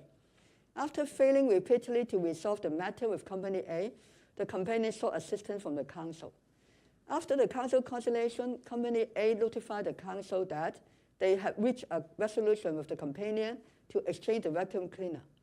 However, Company A did not arrange the exchange as promised. The consumer council followed up on the complaint case against, and eventually the exchange was completed in mid-May this year, meaning that the whole incident had dragged on for 7 months. So the council would like to remind consumers that whenever consumers purchase or repair their electrical appliances, they should confirm with traders on the delivery day, warranty period, maintenance completion date, as well as the refund policy and alternative arrangement. They should also pay heed to the following 2 items. 1, confirm with traders whether the product is in stock before purchase. If the product is out of stock or a long delivery time is expected, consumers should consider if they would accept the arrangement or purchase the product through other channels in case they are urgently in need of the product. Second, to ensure a seamless transition between the old and new electrical appliance, consumers should arrange for disposal of the old appliance after confirming the arrival or delivery day of the new appliance. And this is all for today. And now is the Q&A. 唔該晒譚教授。咁首先呢，我哋係會係口罩嘅問題先嘅。咁第一條呢，就係嚟自香港電台嘅問題。咁部分口罩咧含菌量就超出歐盟嘅標準。咁想問下呢個情況係咪嚴重？有冇啲咩風險嘅咧？咁咧當然口罩嘅含菌量高於歐盟標準咧係十分之唔理想啦。咁因為我哋口罩咧其實貼身用品嚟㗎嘛，而都要長遠要戴啦，長時間可能要戴幾個鐘頭或者差唔多成日。咁所以如果有細菌咧，咁我哋就會覺得對我哋嘅皮膚咧會有好嚴重嘅影響啦。咁所以咧就唔應該呢個含菌量係超於歐盟嘅標準。咁呢個衞生情況咧係令我哋關注嘅，尤其是有一啲咧係其實有一個樣本嘅型號咧，佢標出嘅標準係超出歐盟嘅標準6倍嘅，即係含菌量咧係超過200個菌落嘅總數嘅。咁所以咧我就覺得咧呢個係嗰個生產商咧係應該注意咧係保持呢個產品嘅質素啦，同埋呢個含菌量咧係唔應該超標嘅。喺呢度補充一點啦，就係若果係含菌量比較高啲嗰啲樣本咧，就一啲嗰個免疫能力比較弱嘅人士咧，譬如話啲長者啊，或者係長期病患啊，或者係孕婦咧呢啲人士咧，可能就要小心啲啦，因為除咗話皮膚嗰個問題嚟講咧，因為佢哋嗰個可能嗰個免疫能力比較低啲，咁如果嗰個菌係會比較高，特別係而家我哋睇到咧就係超過1倍或者去到6倍。呢一個數目咧，咁所以係呢一類嘅人士咧，可能就要小心少少。咁就住呢個含菌量超標呢個情況咧，消委會唔會建議政府喺規管外科口罩方面有啲咩嘢做咧？好嗱，因為咧關於含菌量嘅規管咧，應該係屬於消費品安全條例嘅範圍嚟嘅。咁呢個消費品咧，包括口罩啦，一定要符合一般嘅安全規定。即係話相關製造商啦、進口商同埋供應商咧都要確保咧佢嘅消費品咧達到合理嘅安全程度嘅。咁所以呢個細菌量咧係超過歐盟標準啦，即係有機會咧係唔達到呢個安全程度而觸犯咗咧消費品安全條例啦。咁呢件事咧我哋已經交咗俾呢個海關咧有跟進啦。咁其實咧，關於呢個市面嘅口罩含菌量高咧，其實海關經常有調查，都發現咗佢有好多時咧含菌量都高嘅。咁所以咧，我哋希望咧就係以後咧係要注意呢件事，亦都希望咧係政府作出相關嘅跟進啦。可能要做多啲巡查。In fact, the RTHK English channel also asked similar questions on this bioburden levels exceeding EU standards. Could you mind repeating the answers in English? Okay, the bioburden test showed that the total bacterial count of some models exceeds the standard of the EU. And one of the model, the existence is actually 6 times of the EU standard. So it's very, very unsatisfactory and disappointing. And you remember that we need to wear masks for a long time, and in all cases almost. And they are so close to our face. Therefore, if they have the existence of the bacterial count, that means it's not hygienic and it's not safe. And they will affect our skin and may cause skin problem. And if a person is having the low immune system or weak immune system, and therefore they need to pay extra, they might be suffered by the bacterial contamination. And therefore, this is something that I think the government should pay attention to that. And actually, this is not a unique situation in our test. Actually, the Custom and Excise Department will do this survey from time to time and check the hygiene condition of the mask, the face mask. And they also find sometimes the bacterial count are actually over. And so that is why attention on that. And we suggest the government will have more frequent patrol on and check the product hygienic condition of the bacterial number. And what are the health risks of this issue? I think for the bacterial count, it indicated that whether it's a contaminated or not. And therefore, if we wear the mask for a long time with the high bacterial count, it means they might have a skin, they may let you have a skin problem, especially if your body immune system is weak. And therefore, for example, like people like cancer patients or like low immune system, and with the face mask they wear for a long time and have high bacterial count, then they have to pay extra attention on that because they might have bacterial contamination problem. 好，跟住落嚟咧係 Now TV 同埋鳳凰衛視都有問相同嘅問題嘅。咁有19款嘅口罩咧就發現咗 PFE 咧係低於聲稱嘅。咁呢一度有冇違反商品説明條例？消委會有啲咩意見俾生產商咧？好啦，咁我哋咧就發現咗咧，其實真係有一啲咧係低於佢聲稱嘅標準啦。咁有啲咧係相差咗咧係有大概4.52%嘅百分比，達到好高啦。咁但係其實咧佢就達唔到呢個要求嘅。咁咧就我哋已經通知咗海關咧，就等海關咧作出相應嘅行動嘅。咁至於有冇超過呢個商品説明條例咧，就會睇下佢嘅虛假程度去到邊度啦。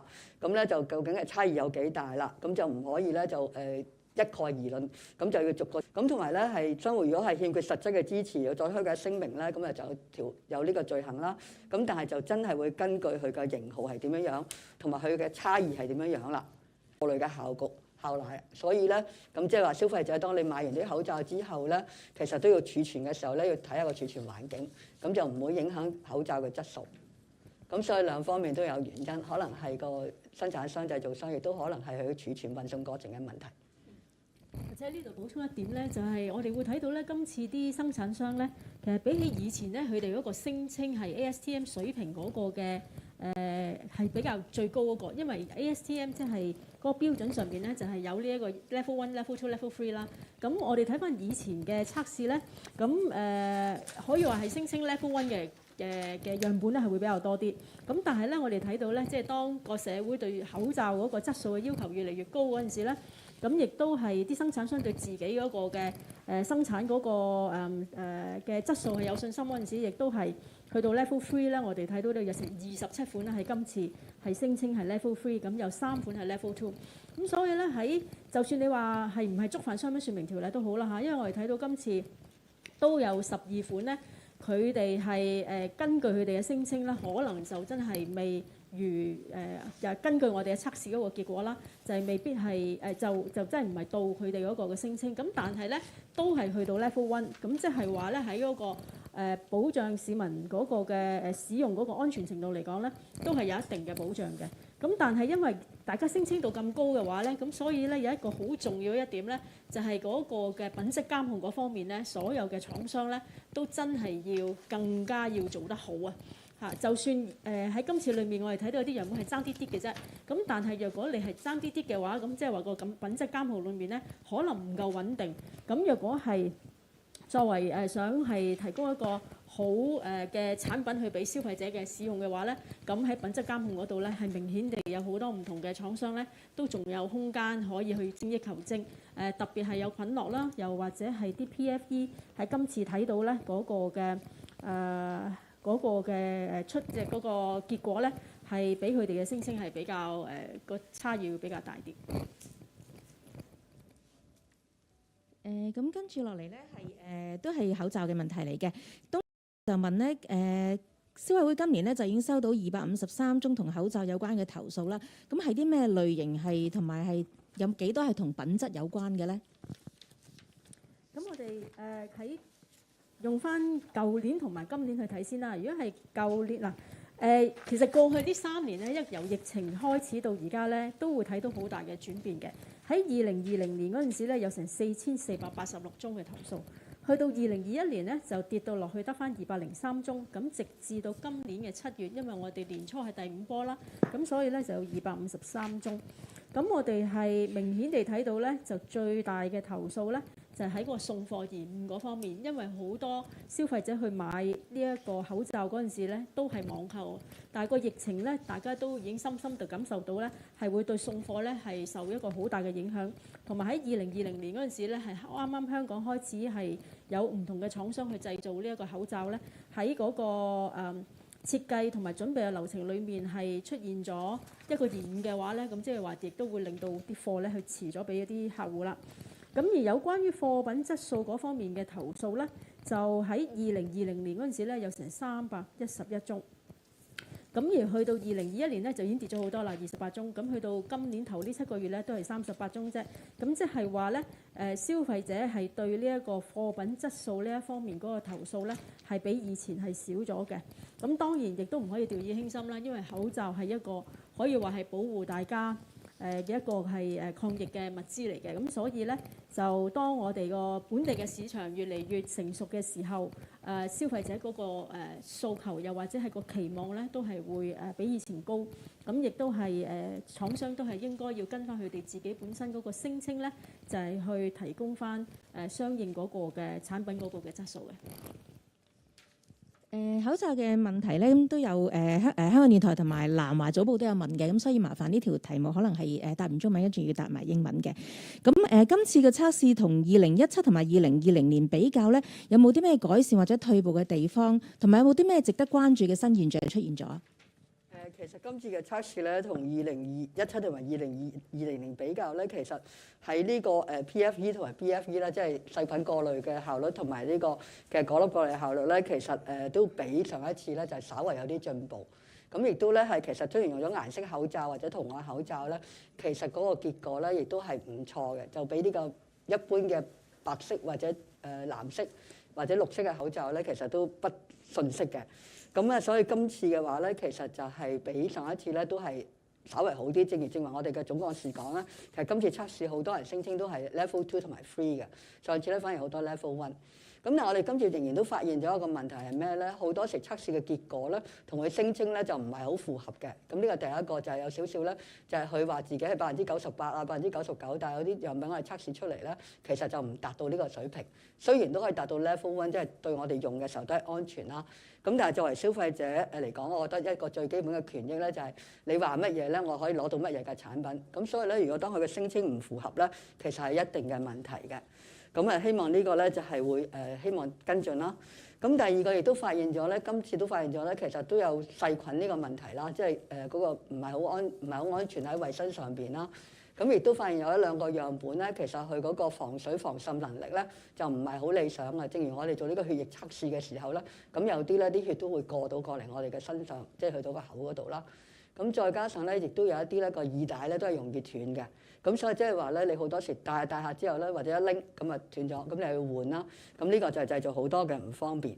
咁所以即係縱然今次咧，我哋都覺得都相對喺嗰個安全度咧係理想，亦都覺得有少少嘅進步。咁但係咧就係仍然都有要改善嘅地方。咁有一個咧就係因為依家出咗嗰啲咧就係顏色同埋圖案口罩啦。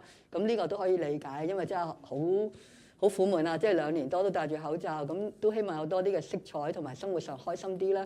咁所以呢個圖案同埋有色嘅口罩咧都好受歡迎。咁嘅好處咧，我哋今次測驗咗呢個偶氮染料咧係冇驗出呢啲咁嘅物質。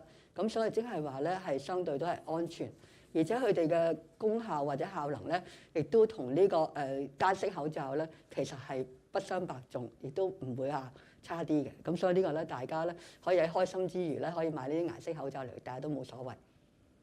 有關呢個顏色同埋白色口罩嘅問題咧，其實英文台 RTHK 英文台都有問到，咁請用英文即係再復述一次啊。Okay, this test is mainly on the colorful or the one with patterns face mask.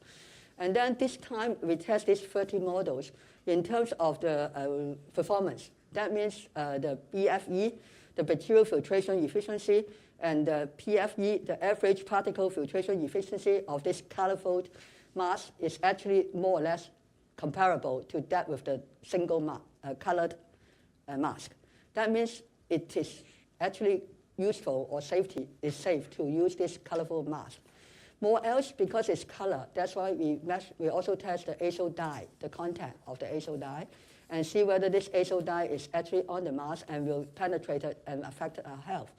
And it's fortunately none of these samples or these models show any problem of the azo dye. We could not detect the azo dye. Therefore, it is actually safe to use the colorful mask. Of course, the cost is another consideration because normally the colorful mask is actually more expensive than the single-colored surgical mask. But there's one reminder is that because there's so many products in the market, very colorful, different designs that can really match with your clothes and can be very trendy.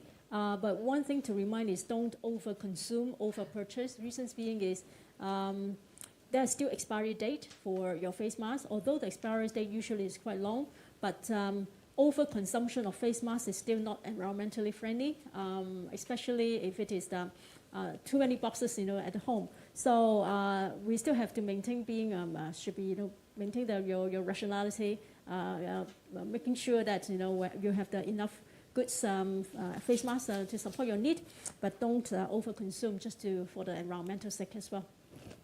One last question about masks from the English channel View TV. What are the recommendations from Consumer Council in terms of regulating masks? Okay, first we must say that the claim from the manufacturer and what we test should be the same. Therefore, if our test result differ from the claim of the manufacturer, that's something that need to pay attention on that. Because I think consumer has the right to know what they claim is actually what we get. And that's number one.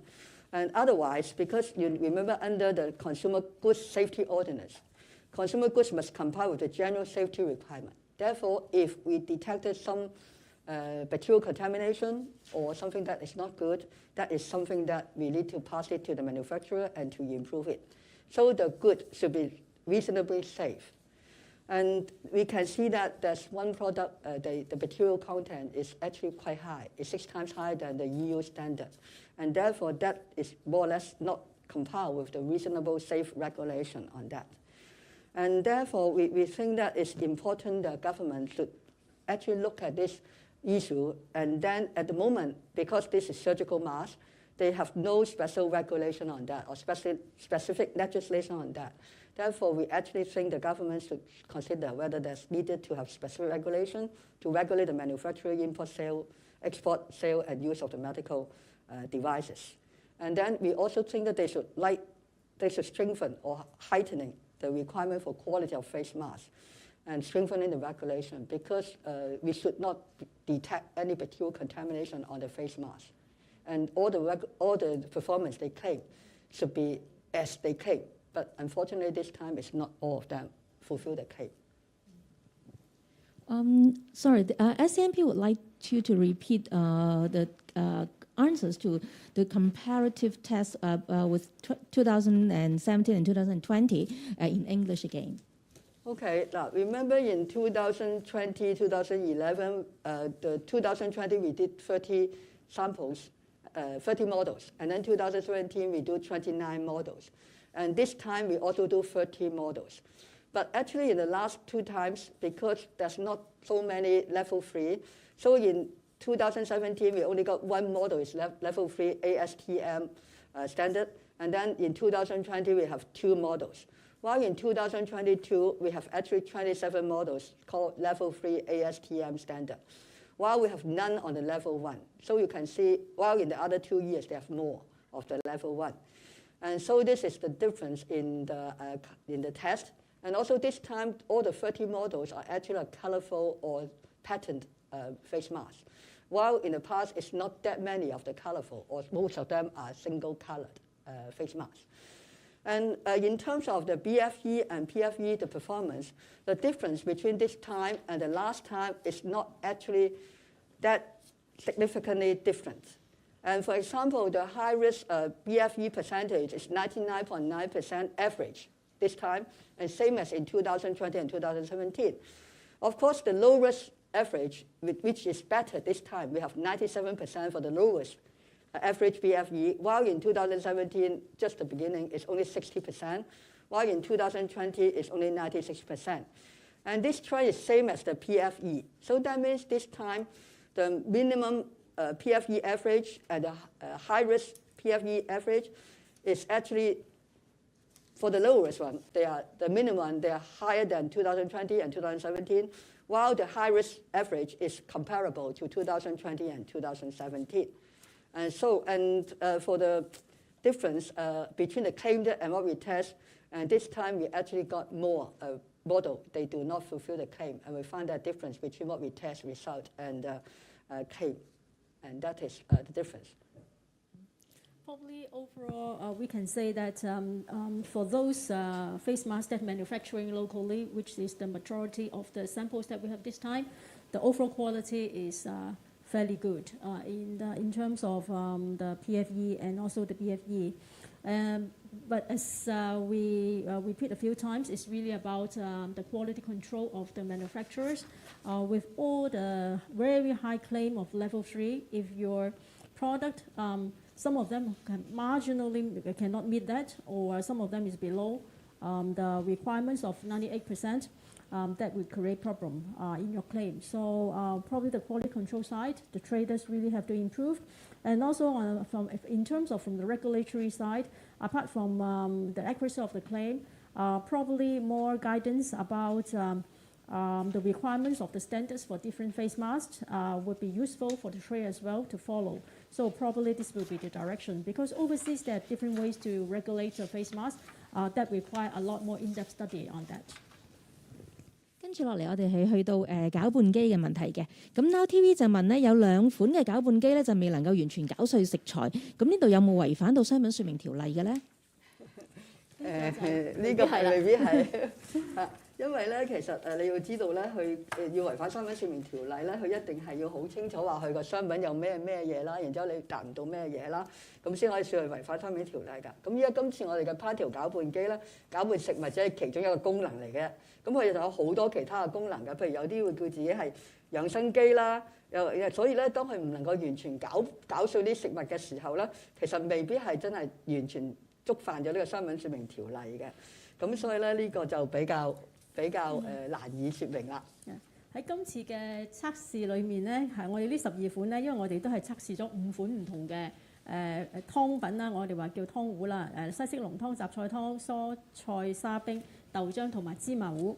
但係好有趣地咧，唔同樣本咧，即係各有千秋嘅佢哋嗰個強項。有啲西式濃湯就大家都唔錯，除咗1款之外，但係其他嗰啲嘅湯品咧，就有啲就豆漿叻，有啲係芝麻糊好，但係有啲係豆漿芝麻糊唔係幾得。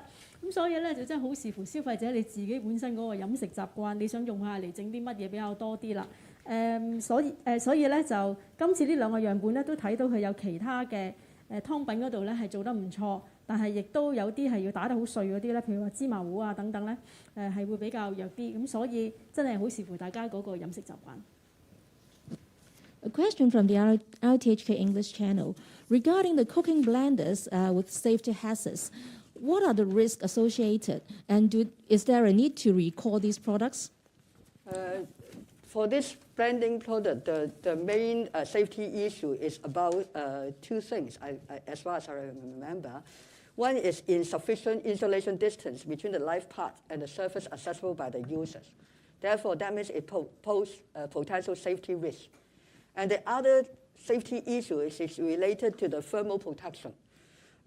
Because when you have there are two mini blender models that did not even pass the temperature rise test, as they overheat in the event of blending a large quantity of food according to safety standard. Therefore, that means when you have this sudden rise of the temperature and you cannot control the temperature rise, the thermal protection device will be automatically turned on and activate.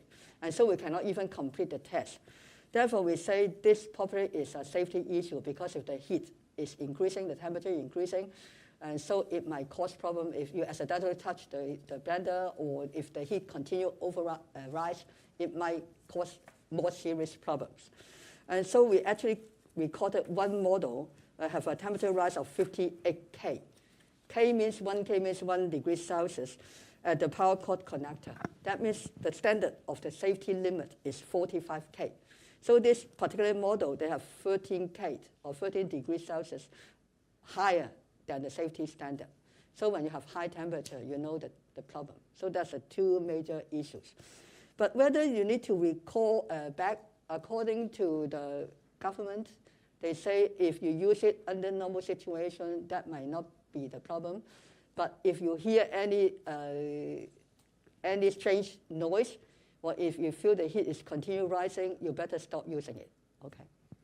So at the moment, I think it's still safe to use it, but if this model, you have to pay extra attention on what happened when you're using it for cooking and blending. Especially when the kids, don't let them to touch the cooking blender in case it is when it's using. One last question from RTHK. In general, what should consumers pay attention to when purchasing and using these cooking blenders? Okay, it is very important when you try to purchase this device. You cannot just purely say the product claims rotational speed, because a lot of people will say you rotate faster, they will blend the food much better, finer, and so on. That's not the only one consideration. You should also consider that you have to compare different cooking capacity and functions. And also depends on your family size and how much you want to cook. And so you select a model that based on your family size and cooking function, in addition to the rotational speed.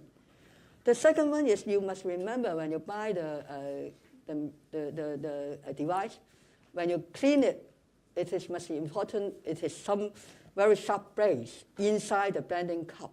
Therefore, when you clean it or when you put your ingredients there, you have to remember they have sharp knife inside or blade inside. Otherwise, you have to pay attention. Otherwise, you have to may get injury. And as one more is as mentioned by our CE that the surface of the appliance during the cooking, sometimes the temperature may rise quite high. And so avoid children to use it or touch it on their own. And of course, it also depends on the size or the volume of the blender, and you are not recommended to put excess ingredients there to exceed the amount that is allowed in the blending cup. Otherwise, they might cause the problem is either the temperature increase continuously or the material or the ingredients are not being blended fine enough for your food. The worst is overflow. Oh, overflow, yes, the worst. Yes. 跟住落嚟咧係到抗妊娠紋嘅產品嘅問題嘅。咁Now TV 就問咧如果我只係將嗰啲產品用喺肚上邊咧，係咪會較少出現影響胎兒嘅機會咧？係咪盡量避免用喺胸部就已經得嘅咧？好啦。咁咧就當然你唔係用喺胸部，如果你唔係 breastfeeding， 即係唔係用哺乳啦，咁咧餵哺乳啦，咁就會好啲啦。但係你要記住咧，因為 newborn baby 或者好啱啱出世嘅 BB 咧，你都會抱到好貼身嘅。其實咧佢都會係黐住你個肚啊或者其他部分咯。咁所以咧，當你有同 BB 有好密切嘅接觸嘅時候咧，咁你搽呢啲喺肚嘅位置咧，其實你要避免咧 BB 唔會接觸咧，係要好小心咯。咁當然你搽喺肚咧，會搽喺呢個乳房會好啲，因為乳房你真係做母乳餵哺啦，咁係 BB 咧真係可以經過你吸啜嘅時候咧，係個口裏邊入到去嘅。咁其實呢啲有時呢啲產品咧，有時都會可以經呼吸入到去嘅。咁所以如果當 B B 同媽媽有好親密嘅接觸嘅時候咧，咁如果你搽好多喺個肚裏邊咧，我哋都唔知道 B B 會能夠接觸到幾多咯。咁所以如果小心起見咧，係應該係盡量咧係用一啲咧係唔含有呢啲有害物質嘅抗妊娠產品咧係會好啲。當我哋檢視翻呢啲產品嗰個應用嗰個部位咧，其實唔係話真係淨係個肚嘅，有好多唔同嘅產品咧都話可以用喺你嘅手臂啦、胸部啦、你個臀部啦，甚至大髀啦，有啲甚至話可以局部用喺面度添。咁所以咧就唔係大家唔好有個錯誤嘅觀念，就係呢啲產品純粹係用喺肚嘅啫。其實身體好多唔同嘅地方，當佢出現咗呢個妊娠紋嗰陣時，又或者想防止呢個妊娠紋咧，啲孕婦咧因為都係大家愛美係天性嚟嘅，亦都唔想出現有呢啲紋，咁所以咧可能喺身體裏面有好多唔同嘅地方去應用。咁但係當你正如教授所講咧，當你攬住個 B B，好多唔同嘅身體嘅部位係接觸到個 B B 嘅話咧，都可能會構成咗頭先我哋講呢一個潛在嘅風險。咁所以咧喺呢一度，大家真係要留意翻，唔係話淨係唔搽喺嗰個肚嗰度咪得咯。呢一個我諗唔係一個正確嘅觀念啦。另外咧就有問到咧，今次嘅測試結果有冇顯示到係用油好啊，定還是用乳霜較好，會相對於比較少致敏反應咧？其實咧油同埋乳霜咧係各有唔同嘅問題喺度㗎。咁譬如油咧，正如你正話講咧，可能就會多啲呢啲咁嘅礦物油啦。咁而礦物油咧，其實都係對身體唔係幾好㗎。咁咧，所以咧，如果你用油嘅話咧，就會有多啲嘅礦物油啦。咁所以咧就係、但係咧就係、佢含有嘅樣本咧就驗出較多種嘅香料致敏物質。咁相信同佢用嘅精油有關啦，所以除咗礦物油之外，亦都同佢用嘅精油有關啦。但係如果乳霜嘅話咧，我哋就驗出多啲咧人造麝香物質同埋塑化劑。咁即係話咧油咧，你就可能多啲油性，即係精油啊或者礦物油有關嘅嘢咯。而乳霜咧又多啲人造麝香同埋塑化劑嘅機會又大啲。咁所以咧就會真係視乎你嘅型號而去知道佢係咪含有呢個有毒物質或者有害物質嘅量係幾多，係同埋邊一種款。咁你要記得啦，我哋話俾你聽咧，有好多種唔同嘅有害物質，咁所以咧就會因應油同埋乳霜咧係唔同嘅。咁最好睇翻我哋選擇月刊裏邊咧係詳列咗咧每一個產品咧其實係有啲乜嘢好嘅物質，乜嘢唔好嘅物質。咁仲有一個咧就係如果好多孕婦或者有好多嘅婦女咧都會自行配搭唔同種類嘅抗妊娠紋產品，好似話有時用下油啊，有時用下乳霜啦。咁有時即係咁樣咧就要注意咧每一種嘅有害物質係乜嘢嘢。咁唔同嘅產品咧，佢嘅安全程度咧都有啲差異，佢哋有害物質都唔同嘅。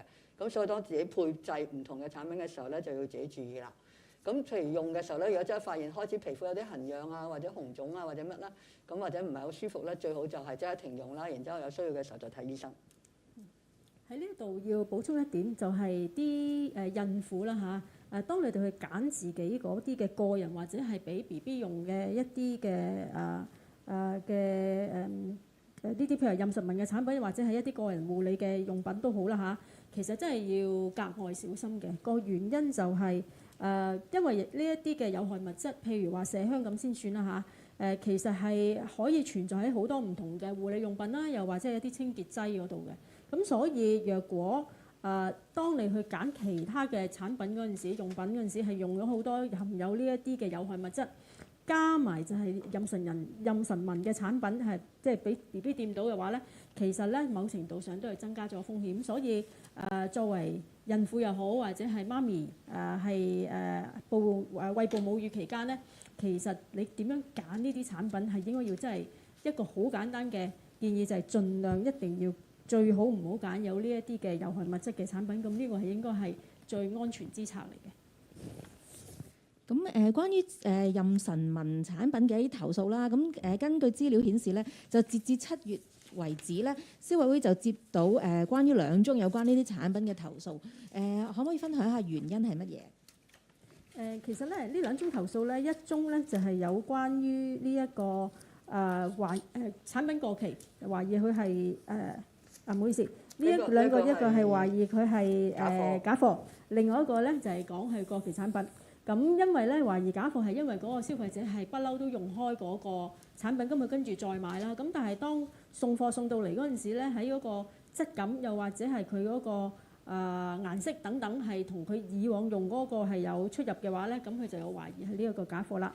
咁而過期嘅產品咧就顧名思義咧就係送到嚟嗰陣時咧都已經係過期啦，咁所以佢覺得咧係不合情理嘅。特別係嗰啲產品係一過期嘅話都唔知係咪安全使用，咁所以咧消費者咧係作出相關嘅投訴嘅。About this anti-stretch mark products, that is a question from SCMP.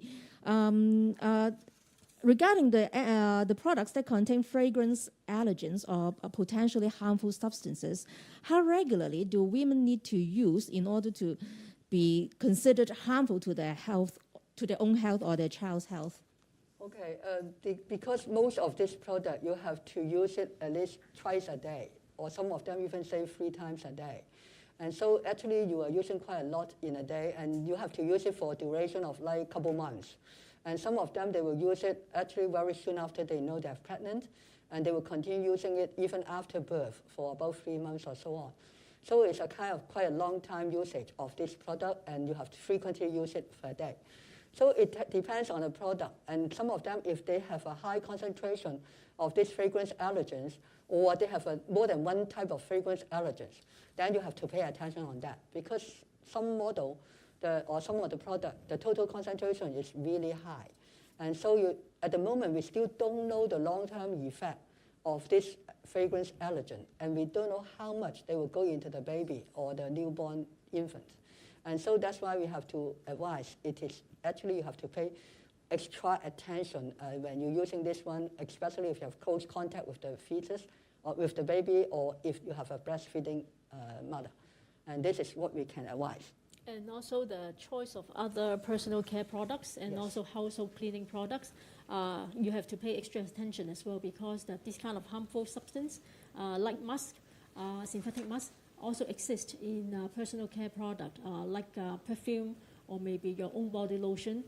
So don't take it lightly, because for all the products that if you have all the different kind of harmful substance accumulated, that would increase your exposure to those risks. So mom and also pregnant woman, you have to be really extra cautious on choosing all these kind of different products. Yeah, one more thing is, although some of the fragrance allergens, they might not be so highly allergenic, like limonene or linalool or geraniol, but actually this product, when they expose to air, they will be oxidized and become the product is actually the intermediate or the product from this oxidation reaction, they will be more allergenic substance. And so if you have this product used for a long time and open to air, you have to pay extra attention to the oxidation and the product of the oxidation. And this might be even more highly allergenic than the parent substance. So that's something you have to pay attention of using it. So that's why the expiry date, and after you use it, you have to close the lid tightly, is something very important for the mother when they use this product. 跟住落嚟咧係明報嘅問題嘅，咁有檢出香料致敏物嘅呢啲抗妊娠紋產品咧，如果俾嬰兒接觸，會唔會有機會增加咗呢啲嬰兒嘅皮膚過敏嘅風險嘅咧？嗱，咁呢啲咧就係叫做呢個，如果呢啲物質咧係屬於有含有致敏性香料致敏物質嘅話，咁而大人咧接觸得多，其實都會對皮膚有影響。咁如果 BB 咧，其實個皮膚咧更加幼嫩嘅，咁所以咧對於皮膚嚟講咧係更加容易產生呢個過敏嘅反應嘅。咁但係咧因為有一啲香料本身咧過敏性比較低嘅，我哋正話都講啦。咁而有啲咧就係過敏性高，亦都會視乎咧睇你嘅濃度啦。咁亦都視乎你嘅品種係幾多啦。咁有啲咧係有成9種嘅致敏物質。咁有啲咧係有1種，咁所以呢個程度唔一樣。咁但係我哋會睇到，如果大人咧，我哋都好小心用呢啲咁嘅可以有香料致敏物質，咁用喺 BB 度或者 BB 有機會接觸到咧，係更加要小心啦。因為第一咧就 BB 咧其實係皮膚好幼嫩啦。第二咧，其實好多時咧呢啲BB 仔咧就係嗰個代謝啊，新陳代謝都仲喺度發展緊或者發育緊啦。咁所以有啲有害嘅物質啦，譬如我哋叫人造麝香啦，咁可能點樣影響佢個代謝過程啦，我哋真係都唔知道。因為依家喺呢方面嘅研究咧都比較少啊。咁但係所以我哋覺得更加因為唔知道咧，更加要審慎去用呢啲產品咯。咁啊，盡量用一啲咧係唔含有呢啲香料致敏物質嘅產品咧，會更加安全。咁我哋去到舊衣回收嘅問題先。咁On TV 咧就問一啲時裝店咧喺倡議回收嘅同時咧，佢哋都會提供一啲回贈，即係譬如話優惠券啊咁樣吸引即係再購物啦。咁其實等同係鼓勵消費者去繼續買衫嘅。咁消委會對於呢一種做法咧點睇咧？社會可以點樣去鼓勵消費者咧支持衣物環保咧？好啦，咁咧俾一啲鼓勵啲市民大眾咧去做呢個多啲回收咧，其實都唔係一件壞事嘅。咁市民大眾唔應該咧，因為有呢啲咁嘅獎勵啦，我哋就不斷買嘢啦，然之後咧不斷去回收。咁我哋都講啦，其實最緊要斷捨離。斷咧就喺源頭度咧，唔該你咧就唔好買咁多你唔係需要嘅嘢。所以你每一次買嘢之前咧，其實最緊要三思而後買。即係我哋成日話咧，我哋淨係買需要嘅嘢，就唔係想買我想要嘅嘢。第二咧就唔好覺得唔緊要啦，我呢個可以回收嘅，會俾人用嘅。其實呢個係一個唔好嘅想法。咁所以咧就最好咧就係話，我哋唔會因為有得回收或者有得鼓勵回收，而我哋咧就係買多咗產品。我哋一定要記住咧，我哋要支持環保、保護地球咧，係最緊要咧就係源頭減廢。咁所以咧好多時我哋都有好多人嘅經驗咧，就係買啲衫咧就擺喺個櫃裏邊，可能着一次或者唔記得咗都冇着過，咁啊好嘥。第二個咧，因為依家網購好盛行啦，咁咧就同埋而家出現一啲咧所謂時尚快，咁咧就係好快嘅，咁然之後但係咧就唔襟用嘅，好快咧要抌嘅。咁即係話對於個產品嘅 lifespan， 我哋嘅生命週期咧就短。咁生命週期短嘅唔好處咧，就係會令到你好多嘢抌出嚟咯，好多垃圾啦。咁所以咧就呢個係我哋從行為上面咧係要改變嘅，即係我哋要記住3個字就係斷捨離。咁斷咧係首要嚟嘅，就最好唔好買不需要嘅物品，就唔好因為話唔緊要啦，我回收啦，我都好好嘅環保。咁呢個咧就係唔係我哋想可持續消費嘅一個最正確嘅概念。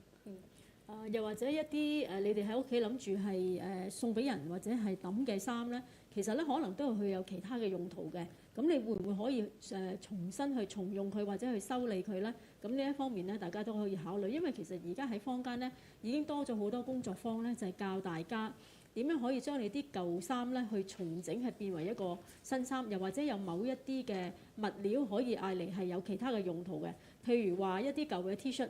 可能佢係可以嗌嚟抹地啦，又或者係甚至係一啲家私嘅打蠟啦等等，都可能係用到呢一啲棉質嘅布料嘅。咁所以咧喺嗰個使用嗰方面咧，就大家亦都可以諗下有冇空間去重用，同埋學習多啲點樣去重用，同埋佢哋啲配件。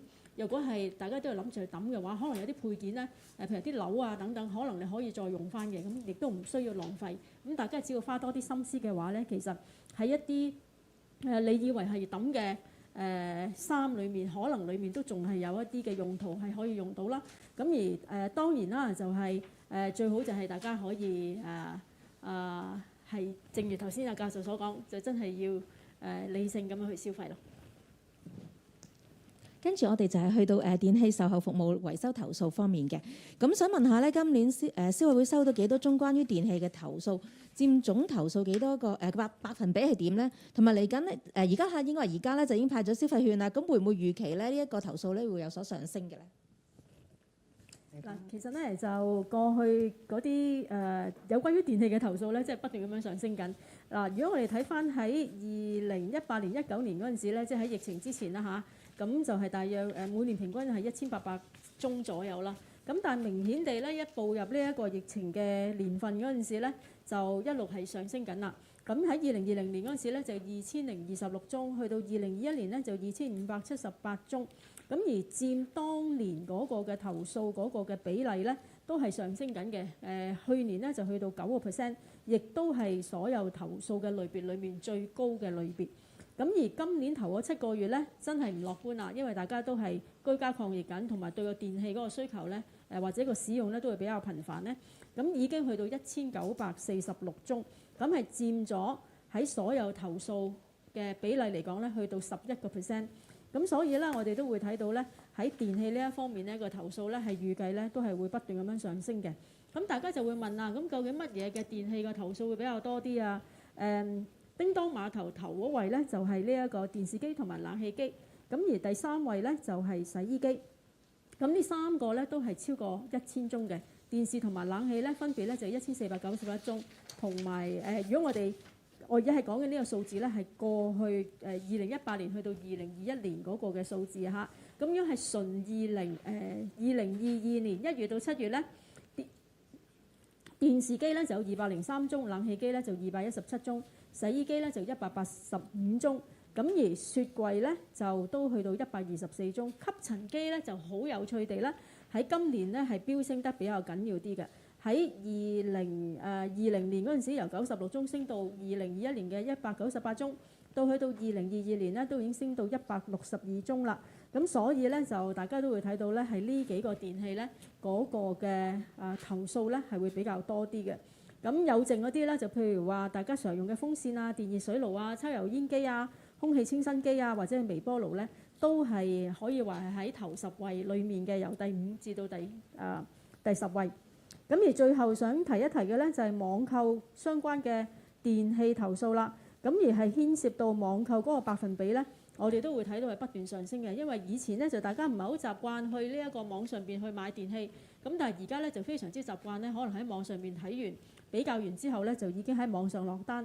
咁但係若果係送貨延誤，又或者係個貨品送到嚟之後出現咗好大嘅質素上面嘅差異嘅話咧，咁都係會引起投訴嘅。咁若果係今年頭嗰7個月咧，佔網購嘅百分比咧，就網購佔呢一個電器類別投訴嘅百分比咧，都已經係去到37%，咁所以唔可以輕視啊。因為舊年全年咧網購都係佔咗23%啫。咁而我哋再問埋嗰個成功調停率係幾多咧？咁我哋咧都唔錯嘅，比起我哋平均嗰個調停率係高嘅。咁過去嗰段時間，我哋成功調停嘅比率咧係75%，咁而一般嚟講咧都係66至66或者67咗緊。咁所以都會睇到咧，就電器商因為始終佢哋都係比較大啲嘅商戶啦，佢哋係願意調停嗰個嘅意願咧，都係會比較係高啲嘅。咁希望就算有電子消費券之後，都唔會因為咁而去上升啦。我哋過去喺舊年發放第一次嘅電子消費券嗰陣時咧，之前嗰個投訴係會比較高啲，但係去到時至今天咧，電子消費券嗰個投訴咧係相關嘅投訴都係已經少咗㗎啦。咁希望電器商咧亦都可以保持到呢一個咁好嘅記錄啦。我想補充少少咧，就係喺電器投訴裏邊咧，其實投訴增加最多咧就係送貨延誤嘅。咁其實我哋正話都有個個案類似咁樣樣，就係因為依家疫情之後咧，真係有時啲貨咧係送唔到嚟，咁所以咧送貨延誤咧係提升咗好多好多。咁喺2021年嘅7月咧係103宗，但係2022年嘅7月428宗。咁所以即係話咧，我哋消費者買嘅時候咧，即係要問清楚嗰個鋪頭咧係有冇呢個貨品。如果冇呢個貨品要等，咁你要自己諗下，我等唔等得？如果我唔等得咧，你或者去下第二間鋪頭啦，或者買第二個產品。因為咧，我哋睇到咧送貨延誤咧係一個最多人去投訴嘅事情嚟嘅。咁亦都係我諗同疫情啊、物流啊都有關運輸。A similar question from View TV English channel. How many complaints did you receive for electrical appliances, and how many of them were dealt successfully? If we look at the complaint statistics in the last few years, obviously there's a rising trend. Reasons being is so many people stay at home, so the usage and also the demand for electrical appliances inevitably has to increase as well. So as a result of that, 2021 we received 2,578 cases, which is already 500 cases more than 2020. And in terms of the percentage of its share to the overall complaints we received for the whole year, from 2020 it is only 7%, but 1 year after 2021 it is already 9%. And for the first 7 months of this year, we received 1,946 cases already, and attribute to 11% of all the complaint cases that we received. So we can expect that because of everyone stay home to fight against the pandemic, the trend is on the upward side. In terms of the types of electrical appliances received the most complaint, if I used this year as an statistics, TV, air conditioner, washing machine, these are the top 3. Followed by refrigerator, and interestingly is vacuum cleaner. The number of complaints has increased quite substantially as compared with previous years. Follow that on our top 10 list are fans, electric heater, electric cooker and also air purifier, etc. So these are the electrical appliances that we received most complaint. You will also ask about the share of the online shopping, e-commerce, as compared with the past. We can also see there's a growing trend as well in terms of number of cases related to online purchase. From 2018, only 16%, all the way increased to 37% for the first 7 months of this year. So it seems implying to us that consumer is getting more and more used to buying electrical appliances online. And as a result, if there's anything wrong with the delivery, if there's anything wrong with the quality of product when it arrived, that would create a dispute.